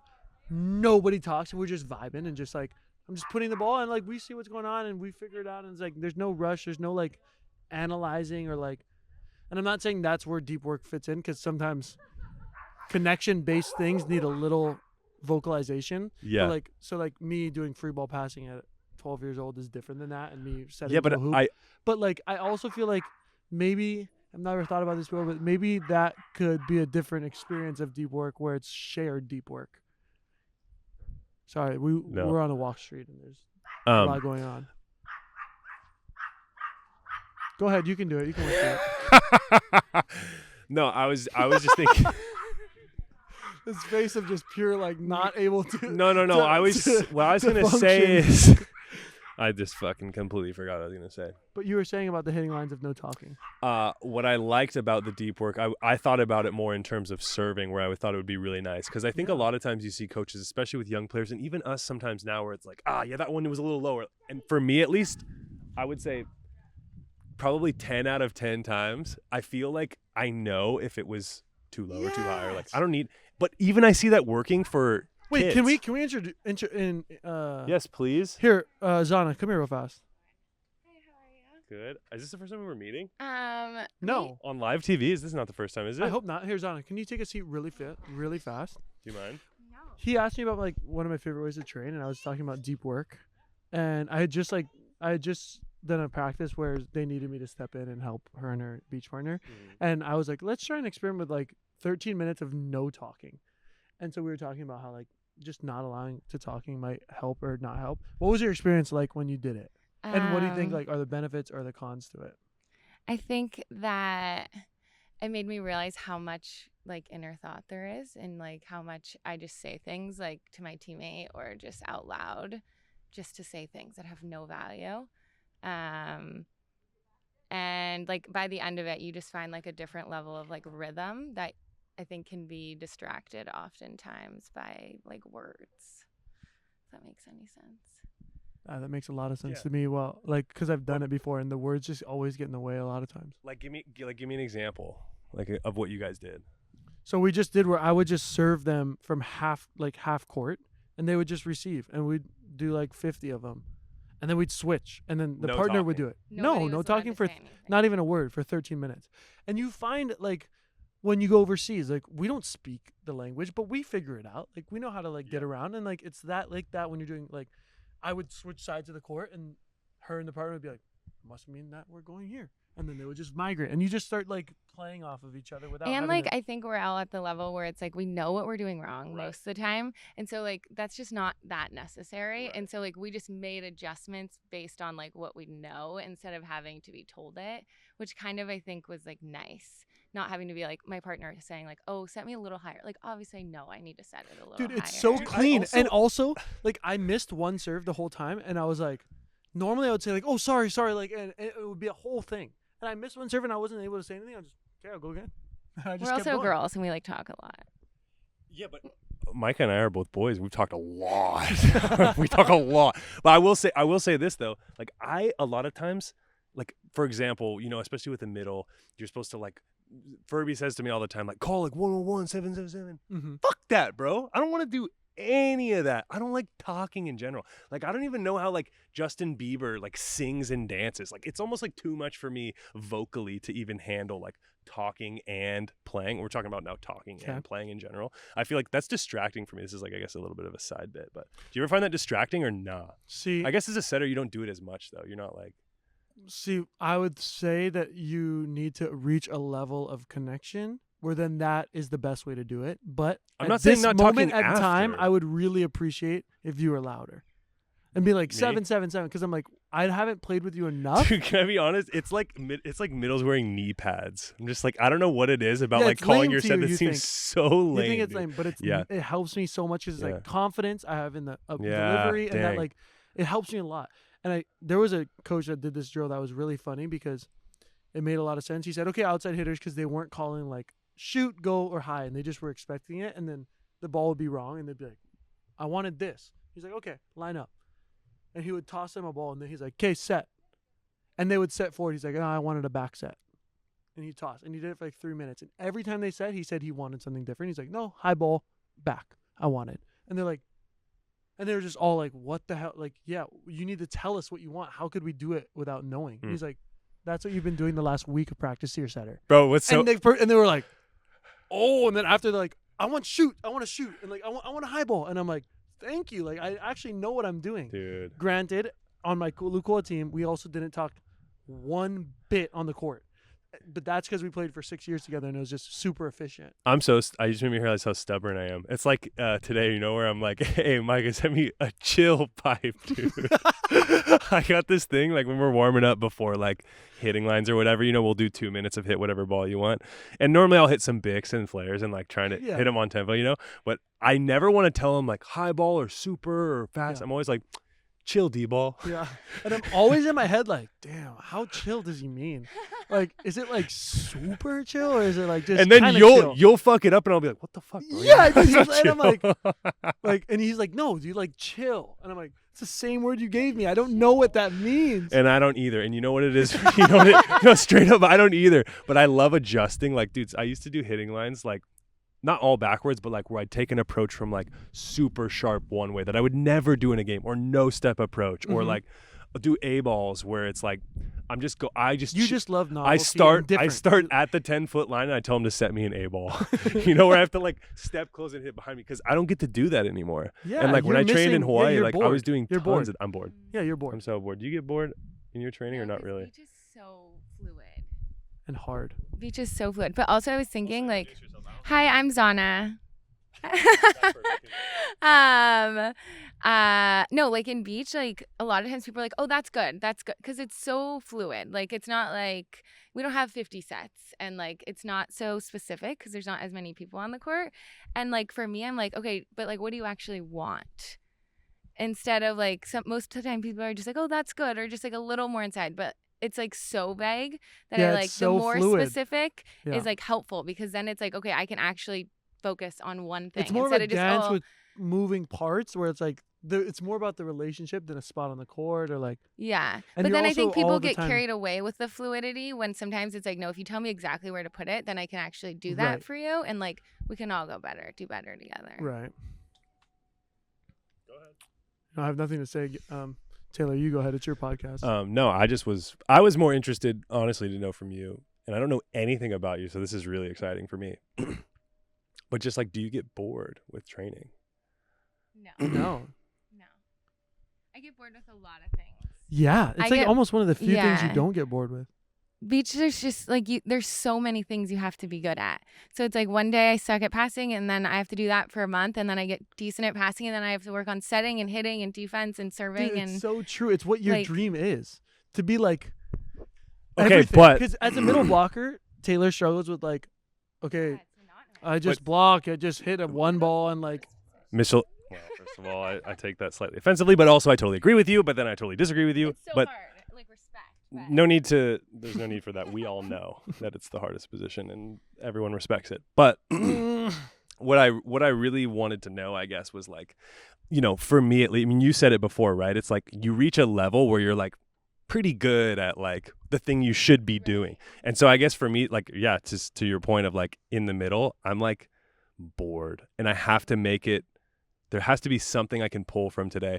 And a part of that is like, I wish I had more of your mindset more often, where I'm like, how can I just continue to squeeze like 1% of this 1% lemon? See, but that's left, not my mindset. My mindset's not about percent or trying to squeeze. No, it's just about like, I just want to have fun. That's what I'm saying. I know you do, dude.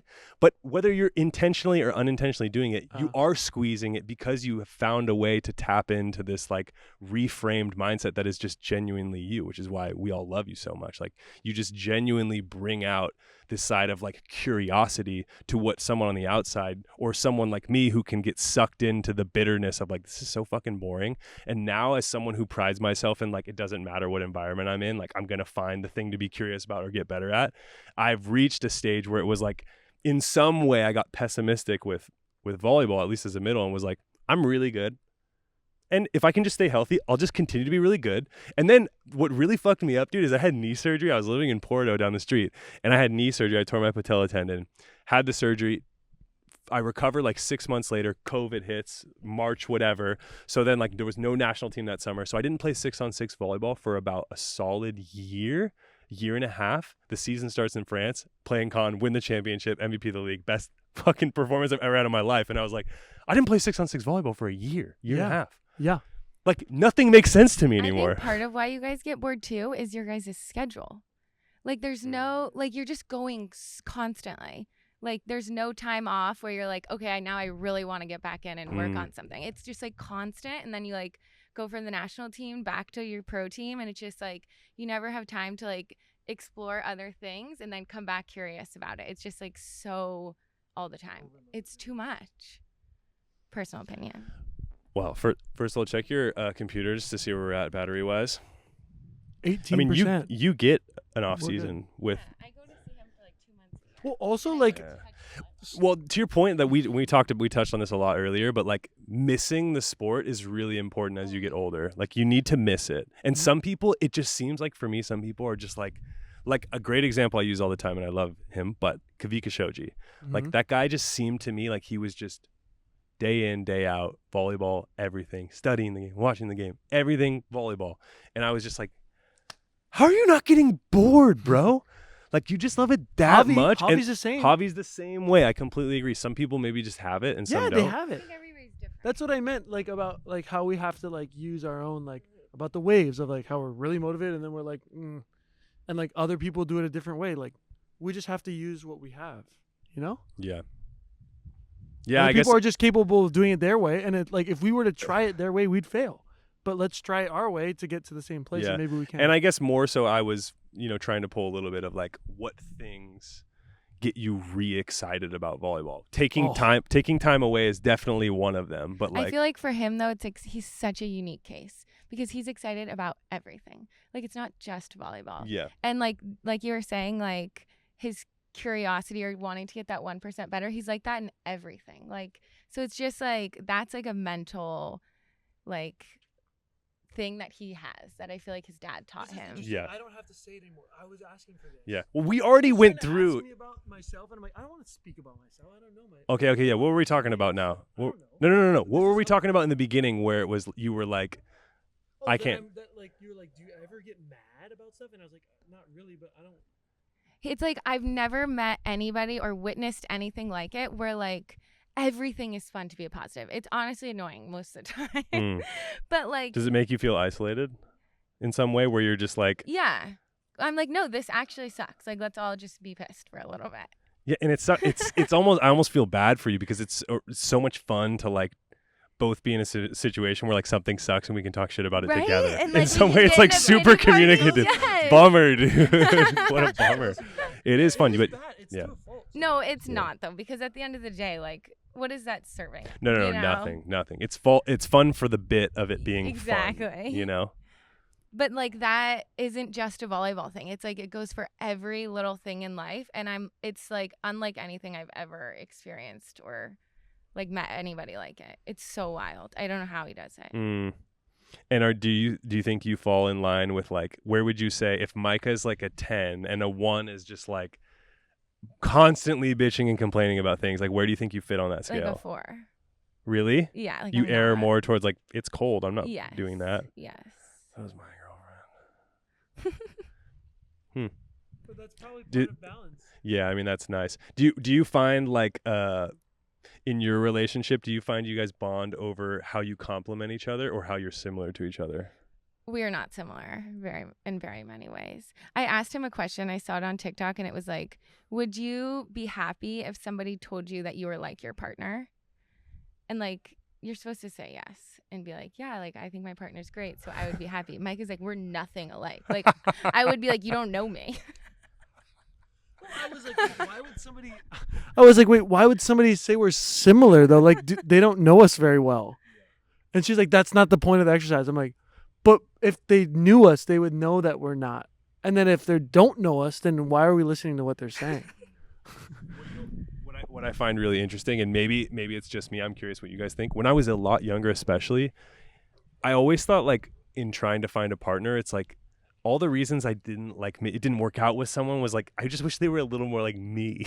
Like, you know what I mean? But no, maybe I come off like a total asshole. But like, as I get older, I'm like, we only judge people off of ourselves and our own perspectives and like what we think should be done in that situation. So like, right now, if you're doing something wrong that I think, it's only because I wouldn't do that. So that's where like conflict happens, is where like you're doing a lot of things that I wouldn't do. So if they were doing it the way you were doing it, you're like, oh, you're always doing the right thing. Yeah, but I mean, like, it's so interesting because I feel like a lot of times for me it was like, I wish she was funnier, or like, I wish she was like more chill about that, like how I'm chill about that, you know, or like whatever it was, or like I wish she was as positive as me. And like as I've gotten older, it's actually in the relationship I'm in now, and like the relationship I'm in now, especially like Hannah like completely compliments me in like we're very different in a lot. We have some similarities that definitely ground us, but we're also very different in certain ways. And at first I kind of struggled with it, where I was like, why doesn't she react to things like me, or like that, like you're reacting that way, now I'm taking that, and now I guess we're both mad, you know. like do you guys find that like you're able to, I guess, to close that? I feel like as I've gotten older, I've seen so much more of the beauty of not being the same. To your guys' point, I think it's actually great that you're in a lot of ways like not having. But like you said, like there has to be like a fundamental similarities that like ground you, like you said. Like I don't know what it is for you, but like we love to play. Like we will play games all night long. Like we have things that we love doing together, and so, and like, morally and like values wise, we see most align. Things like. But how we carry out our life is like totally opposite. So I feel like you have to have that fundamental like base layer of like, yeah, we agree on these same principles. We like doing these things together. But like without that, then I think you're kind of SOL. Well, I see it as like, I see it as like if you're trying to like build, say, a family, right? Like I would want, if we're dealing with a problem, I would want my partner's eyes to see things from different perspectives than me, because then we're seeing more of a 360 view and can make a more accurate decision. So like if we both saw everything the same, I'd be a little nervous of what are we missing in this like decision making process. And like our kids, what perspectives are they not going to be gifted or given? And in our situation, I feel like we are giving them a lot of different perspectives. And like, if a problem comes up, usually I see it from these places, she sees it from that place. And as long as our communication is good and we're in it together, we're then making a more sound decision than just us seeing it from seeing a quarter in a glass like this, and we both see heads. Right. And it's like, it's heads, and we're willing to put our house on it for $1 million. We both decide. Yeah. And like, it's like this, so it's like, it's not heads, it's not tails, but you see it as tails from that side of the glass, and I see it as heads, and I'm like, hey, from over here it's heads, and you're like, from over there it's tails. And us not being at bat, like, no, it's heads, no, it's tails. I'm like, oh yeah, maybe it's a coin with two different sides. Like, we got this, we figured out what it is. I feel like without long distance too, we would not have worked as well. Without long distance? Because I think it like forced us to have to communicate so well that now, because we are so different, we communicate really well so we can get through it. But if like we never were challenged in that way where we had to really work on communication, I think we would just like have, like, you have to have really good communication to be so different. And what does that look like when you say you guys communicated really well overseas? Because let me throw in one thing. I also feel like the relationship I'm in right now, I've been super blessed that she like is super upfront, blunt, honest. Like we can communicate really well. But a lot of times, like and this is just our relationship, we don't need to call each other like for an hour every day, you know. Like I've noticed that like it can be different in that way, and so I'm interested to know in your relationship, like when you say you guys communicate really well, like what does that look like in your like daily lives when you're apart for each other for so long, you know? I want to first start off that I had this feeling of like our relationship is not like perfect. We're not perfect, and like I don't want to just sit here and like blow smoke up like our own saying that we have this all figured out, because we don't. And I just wanted to say that because like we're not like, we're trying our best and we're trying to figure out how to get better. So I think that that's important. But I feel like our communication mainly stems from, you have to like really know what the other person is like and who they are and how they communicate. And like, if you know them down to their bones and you're willing to like include that in the way that they're communicating and the way that you're communicating, and trying to see like from her perspective and knowing all her experiences, it helps us then like see each other's perspectives and be more kind in our communication. Does that make sense? Yeah. Go ahead, Zana. But I don't know how overseas helped us do that, but I just wanted to say it because I don't want to sit here and say that we got it all figured out. What does our communication look like? I feel like No, I mean, to me it's got to be top 3, if not the most important aspect in my experience of creating and maintaining a healthy relationship with a partner. Yeah. And so doing that long distance can seem and can be very, very difficult. Right. So what things did you guys do actionably that you felt like actually brought you closer in a strange way? I think that it's like you just have to we had to really communicate through real life problems. So it's like because a lot of the hard thing for me is like he's gone for an indefinite period of I don't know how long he'll be doing this. So there's no we'll be done at this time. So it's like that's something that is a real problem that we had to just continue to talk about. It's never going away. So it's just being open to the conversation, and then if things are heated, we know when to take our space, but being able to come back and look at things from a level-headed mindset later on. Does that the fact that you don't get the out of distraction of let's do something else, because the only thing you can do is talk. That's it. We can't just hold hands or distract ourselves with something or do something else. No, the only way we're interacting is texting or on the phone. So it's we're gonna have to talk. So it forces conversation, and now we know each other so well because we have talked so much. And it's almost to the other end of that, that's where it can start to get frustrating, is where because I totally agree. It puts you on a completely different level right away. Totally. Because your conversations are can get so deep because you're just, all you can do is talk to each other.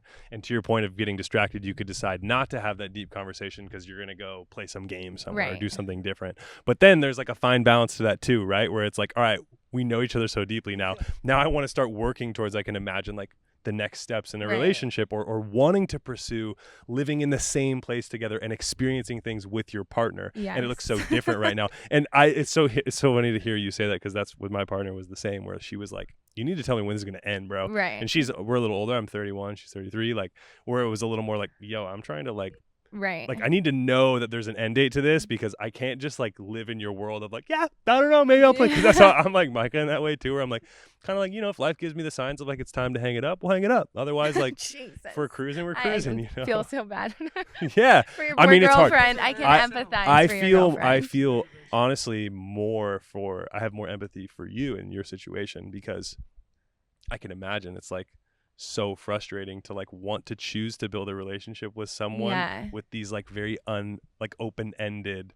Totally. Well, I guess we'll just continue to do this for however long. How have you, because you said something you guys talked about, have you settled on all right, we're good with this? Is it still just this looming? No, but we've gotten much more comfortable with and that. I think too, we have grown a level of respect for what each of us are doing, that it's we want that so much for the other person that in the beginning I'm you left, you need to come home, but now I'm I want you to go do incredible things, and I am so bought into his journey that I'm you can't stop, you got to keep going, so I think that, and he helps me so much with beach, and we have I always say you have to love the person more than you love what they can do for you, because they at a distance there's only so much that we can do for each other, but we love each other so much that we are gonna help them be the best them. Okay, with all that being said, if you could change one thing about Micah. Oh my God. Well, let me get the list out. What would you change? What could I change? What would I change? I mean, what's something about Micah that you're just oh my God, so many things. He's dirty, huh? No, he's not dirty. He's actually pretty clean. No, I mean potty mouth. He's always swearing. Yeah, right. I think decision making is not his strongest. Dude, we're so similar. It's hilarious. It's hilarious. Very go with the flow. I'm type A, so I make a calendar. It's in his phone. He still misses everything. Yeah. So maybe a little less go with the flow, but I wouldn't change it because I need that, and it's I know. so good I'm just saying it to no, just totally. for fun for this show. It's because it's a show. It drives me nuts. Sometimes he hangs around people I don't love. Yeah, that's hard. It's so hard. Yeah, what are their names? I'm sure you guys can all guess. Oh! No, I'm just kidding. No, I'm kidding. That is tough, dude. Yeah. He's just like so easygoing and I'm really not. Like I have no problem saying what I feel, and like if somebody does wrong to somebody I love, I will let them know. Yeah. And if somebody does wrong to my neighbor, I will let them know. Yeah, that's cool. So I think we're just different in that way. But sometimes I'm like, come on, why are you not screaming? Like, why are we not upset? Yeah. Well, it sounds like it's nice that you can take care of that. You can take care of the being upset, and then, you know. Yeah. What do I need to take care of then? The chickens, right? I saw you. You're like a farm girl. Yeah. And you're like, you know, if you want to stay to your half Hawaiian side, you should be like a farm boy, right? I have no idea how to do like so many things that a guy should also know how to do. That's also something that Zana would definitely change. No, I don't know if I would change it, but sometimes I'm like, I have no practical skills. None. Because all you guys do is play volleyball. Yeah, we do nothing of importance. Like if something needs to be fixed, it's broken. I'm like, oh. Like I built this giant, what do we do about this? This is bad. The first time I met my girlfriend's dad, and she grew up like Minnesota, 1 of 10. Dad's a plumber. Oh my okay. God. The first thing, and like all her, like she's super handy, and like her dad's a plumber. Brothers are like handymen, like that kind of construction. Like they just got it figured out. And I remember the dad like came to the house to help paint or whatever, and I just kept being like, all right, yeah, like she's like, you ever painted before? I was like, yeah, a couple times. Like painting like all like screwing it up or whatever, or just kind of like if the toilets or not the toilet, but like the shower is clogged, you know, it's just like, yeah, we got to get the hair, we got to use this thing, and I'm like, okay, like I guess we should do it. I said the same, and she like the dad made a comment to Hannah, and was just like, yeah, he's like nice and funny, but like he doesn't really know how to do any like skills, you know? And I'm like, I've always been that way. I'm like, dude, I grew up with like, I say like a metro father. He didn't like camping. He didn't like, if something was broken, it was like, we'll get someone to fix it, you know, or like the neighbor will fix it, dude. No, I said it because that's not how my dad is. No. That's what's hilarious. Yeah. It's like really not how my dad is. We had like maggots in our trash can, and I'm like, we got to clean this out. And I go out there after he's been out there for 20 minutes. Nothing has been touched. And I'm like, all right, I'll take all the stuff out. So now I'm doing it. And then I look around and he's pouring bleach into it, like just dumping bleach, like where all these dogs walk. And I'm like, do you know what bleach is? Like we can't just be putting bleach on the streets. Like, so just little things like this. Well, the more bleach, the more killed they'd be. Also, I had not done things because she parked in a way where I couldn't get the trash can. I didn't tell you this, but I couldn't get the trash can out anyway, so I had to come inside, remove the car. I was doing things, but I also am not handy. I would change that for sure. Okay. I'm sure you know a lot about recycling. Yeah. Like where things go. Yeah. So I want to run through a scenario. Paint can. Empty paint can. Where do you put it? You got to put it somewhere. Where do you put it? An empty paint can.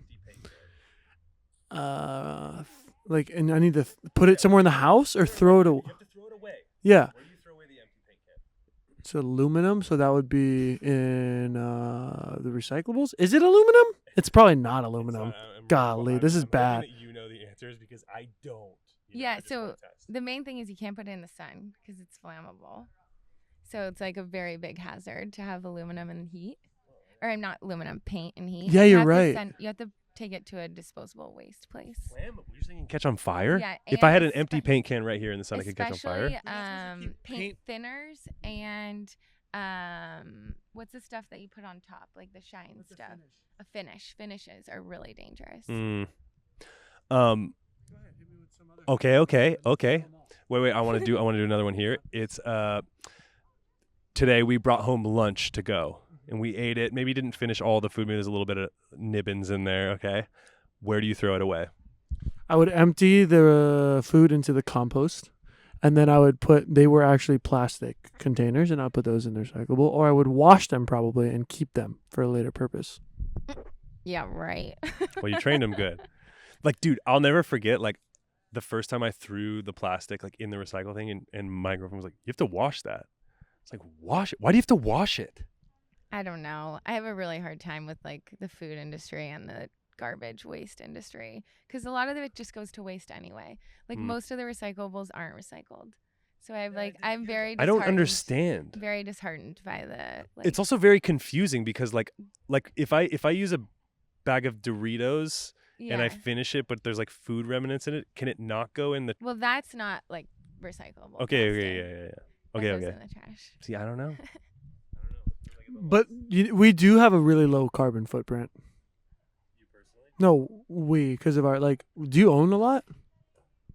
We don't, dude. I don't buy anything. Honey, I don't. You guys fly all over the world. I mean, we're not consumers. No.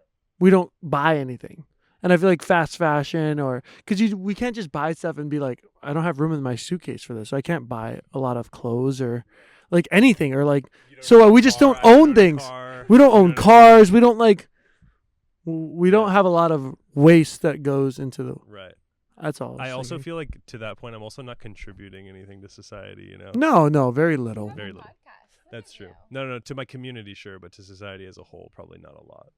Society as a whole, entertainment. You play a game, and a lot of people want to come and watch a game.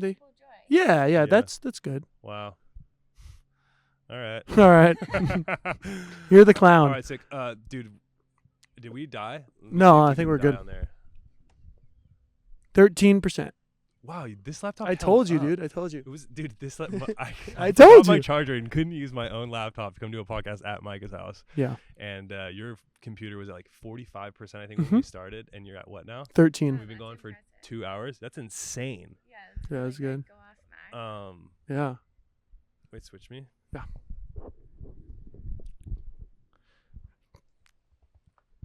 So how do you want to wrap this up? Well, I don't know. I just have you both here, It's nice. It's super nice. Also, have we actually met? I feel like we haven't really met. We have met. I mean, hung out. No. That's what's so weird, right? For me, I feel weird right now where I'm I don't even know. I want to get to know you, I don't even know you. Yeah. Yeah. Maybe we'll just do that off the podcast. We'll hang out for a little bit. Yeah, we could do that. All right. That was pretty chill. I don't think I had anything else I wanted to talk to. Yeah, do you have any other questions? No, dude, I feel like we really nailed. This is going to be a good one. We really nailed a lot of things. I didn't really even write a lot of things down. That's great. I can't even read half the things I wrote. Yeah. Okay. I feel good about it. Here's what I know. We made a promise that we were going to do more challenges. We kind of didn't really do them, which is not a huge surprise, I guess. Well, I wasn't in on that promise. We did a lot. Well, yeah, you were. I didn't even know we were doing that kind of thing. You just put it up. Dude, what? Then that night you were like, okay, dude, we're going to do. Yeah. What kind of challenge should we do, Zana? Who can eat a carrot? Oh my God. I guess technically, actually, you have carrots? Yeah. You have to choose based off of the leaves. Kind of does tell. You want to do who eats it fastest? Do you have 2 carrots? Yeah. Okay, go get 2 carrots. All right. Similar size, though. Or we could do right now. Okay, so just for those of you who are listening, Zana has planted this really beautiful garden. If you're still listening to this, wow. Yeah, what are you doing? And then at the same time, thank you. I've been trying to use my fellow Earthlings because it's tallest podcast on Earth. I don't know if I'm going to stick with it. And if any of you have suggestions, please let me know. I just feel like a lot of podcasts have their community has they're a certain type of thing. Yeah. Yeah. For Out of System, maybe it's the I don't know. Pineapples, my Usos, little pineapples, Uso, or the Whittle Gwitties or whatever. No, I know what you're saying. Though, oh my God, like a wishbone. That's a really cute one. Whoa, that is really cool, actually. Are you sure those are ripe? Oh yeah. Sick. But they're all different. So yeah, that's okay. Well, we're gonna do. I guess we're gonna do a live. Should we do it live or should we just? Yeah. No, we're going to do a live word game. How long is it going to take to wash those? Okay, we're going to do a live word game. Should we do a game? Yeah, live word. What's the game? Give them an insight into our Anaheim hotel at 1 a.m. Yeah, Micah and I were really into games. In fact, we started every game. And you don't do any because I know we didn't really get into you and how much you love music and the kind of music stuff, but I did. No, and it's not that. No, I know, but you were the reason we even started doing is I personally love doing creative writing stuff. Yeah, you're very good at it. I don't think I'm that good at it. You are. I don't even do as much as I say that. Even now, I'm basically lying. No, but I do love doing creative things that give me the way your mind works is very, very. It's very strange and it's a very interesting place. I know that you did freestyle for fun, freestyling on your phone when you're bored. You hear a melody or something, you're just cruising, mushing around in the swamps. Yeah. And that's how we started. So every morning when we were rooming together at VNL in Anaheim, we would do like some word sort of games and word game, and you actually won at all of them. It's so funny because like we do these competitions, and you're also and I'm sure Zana has this way too, but like you win at everything. No, You do win at a lot of I things. lost a lot of things. No, he wins at everything because you're the ultimate competitor. I also don't think I'm that competitive. I think at most, dude, yesterday you were like there there's and back. Most and then guys. she was talking about like running underwater. You're like, I can do that. And you went in. The only other one who went down and just like ran back and forth. Yeah, but I feel like also like in that gym, there's people that are more competitive than me. For sure. I mean, you're in a competitive environment. Yeah. But So I'm not at the top of that. I would put myself in like the middle. Jack of all trades, master of none. And oftentimes better than one. I think that works so well for you because I think to that point, it's like you're not the best setter in the world. You're not the best in the world, but you're so fucking close to being a master at all these things. That's the difference, dude. I feel like I am like a Jill of all trades. Not that it has to be. Dude, you're way closer than I'm me little so jilling, dude. ways. I am freaking jilling around, nuts. and not that's that nuts. That's nuts. That's for those so of you listening, gnarly. and you're like, Jack's the male, Jill's the female. Why did the female have to be with a negative social? Don't bring that up right now. No, don't do that. I'm jilling off. Okay, I don't agree in the slightest. And you are jacking off. You know what I mean? No, I would not you're at the agree in top of the food chain. What else? Nothing I think else. That's not a good comparison. It's like you're at like it's like the 1% or the elite of people. I feel like you're just below that in like hundreds of different categories. If we were to play any game right now, we're gonna maybe play a game live. Now eating might be different. I'm hoping to really crush you, but like if we were to play a word game right now, every word game you won, every one we played in the morning. Word games are one of my specialties. That's why. You can ask Zana. Other things I'm not as good at. No, we're not doing the stupid. Is that the cinnamon thing? It's impossible. That's not. Yeah, it is. You have to do a spoonful of cinnamon. It's impossible. Yeah. No, people got it down. I didn't. I thought we made the decision. We're eating the carrot. The carrots none of them are the same size. They're all different sizes. If you want to go big and I go small, sure. Guaranteed. What you want to do that? What about the wishbone carrot? We'll take each leg. That's Those a good idea. Same. Thank you. God, those of you listening, you're like, wrap it up already. Like, I haven't even got to it. Okay, we'll do this just because we're going to do the carrot. Can we snap off the carrot and do the carrot? We're going to do the challenge and then be done to see who the winner is. But I will say, thanks for doing this. Yeah, dude, thanks for coming. Yeah. I feel like we could have talked about a lot of different things. Yeah, it could go anywhere. Yeah, it could go anywhere. Thank you, Zana, for coming in and interrupting it, honestly. We'd probably be still talking about who knows what. Like disease dirty? No. Hey, are you the kind of guy that like the milk is in the fridge and it says it's expired, but you smell it and you're like, it's pretty Jill. You'll take the sip or... About the milk on the fridge? No, but I'm super queasy. I have a bad gag reflex. Is that what you mean? No, like, I'm like, I don't like that. Like what? What don't you like? Zana, real quick, help. Yeah. No, like what? Like a diaper? Like I don't think you'll ever be able to do it. John, I did the gnarliest diaper. Okay, well like if I have to do it, I'll do it. Even like raw meat, he's like, he can't. Like what? You won't touch it? No, I don't think these are good examples, but all right, we need to be done because I don't want this laptop to die either. Okay. Mike, so it has to be fully all swallowed. Oh my God! It has to be all chewed and swallowed. Yes, because I can just put this in my mouth. No remnants. This is ridiculous.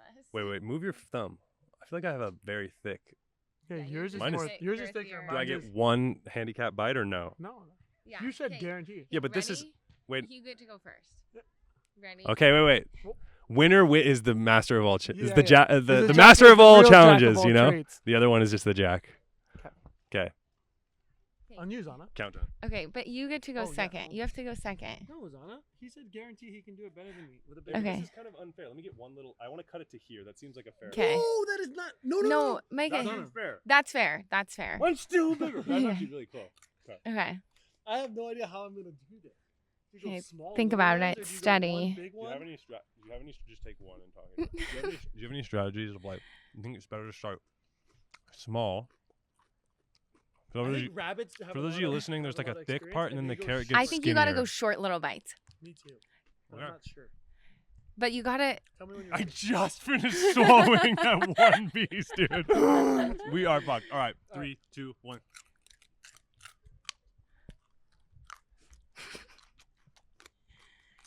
talk to people in the meantime. So right now, Micah's going for the small bites technique. They both started at the small end of the carrot. I think that Micah's got a full mouth. He's struggling a little bit. Oh, shit. We got some carrot on the feet over here. We're getting down to the wire.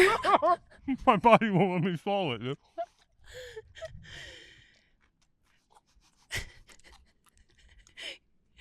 Wow, Micah, the winner. I started realizing, don't even try and chew them. Just make sure you can swallow.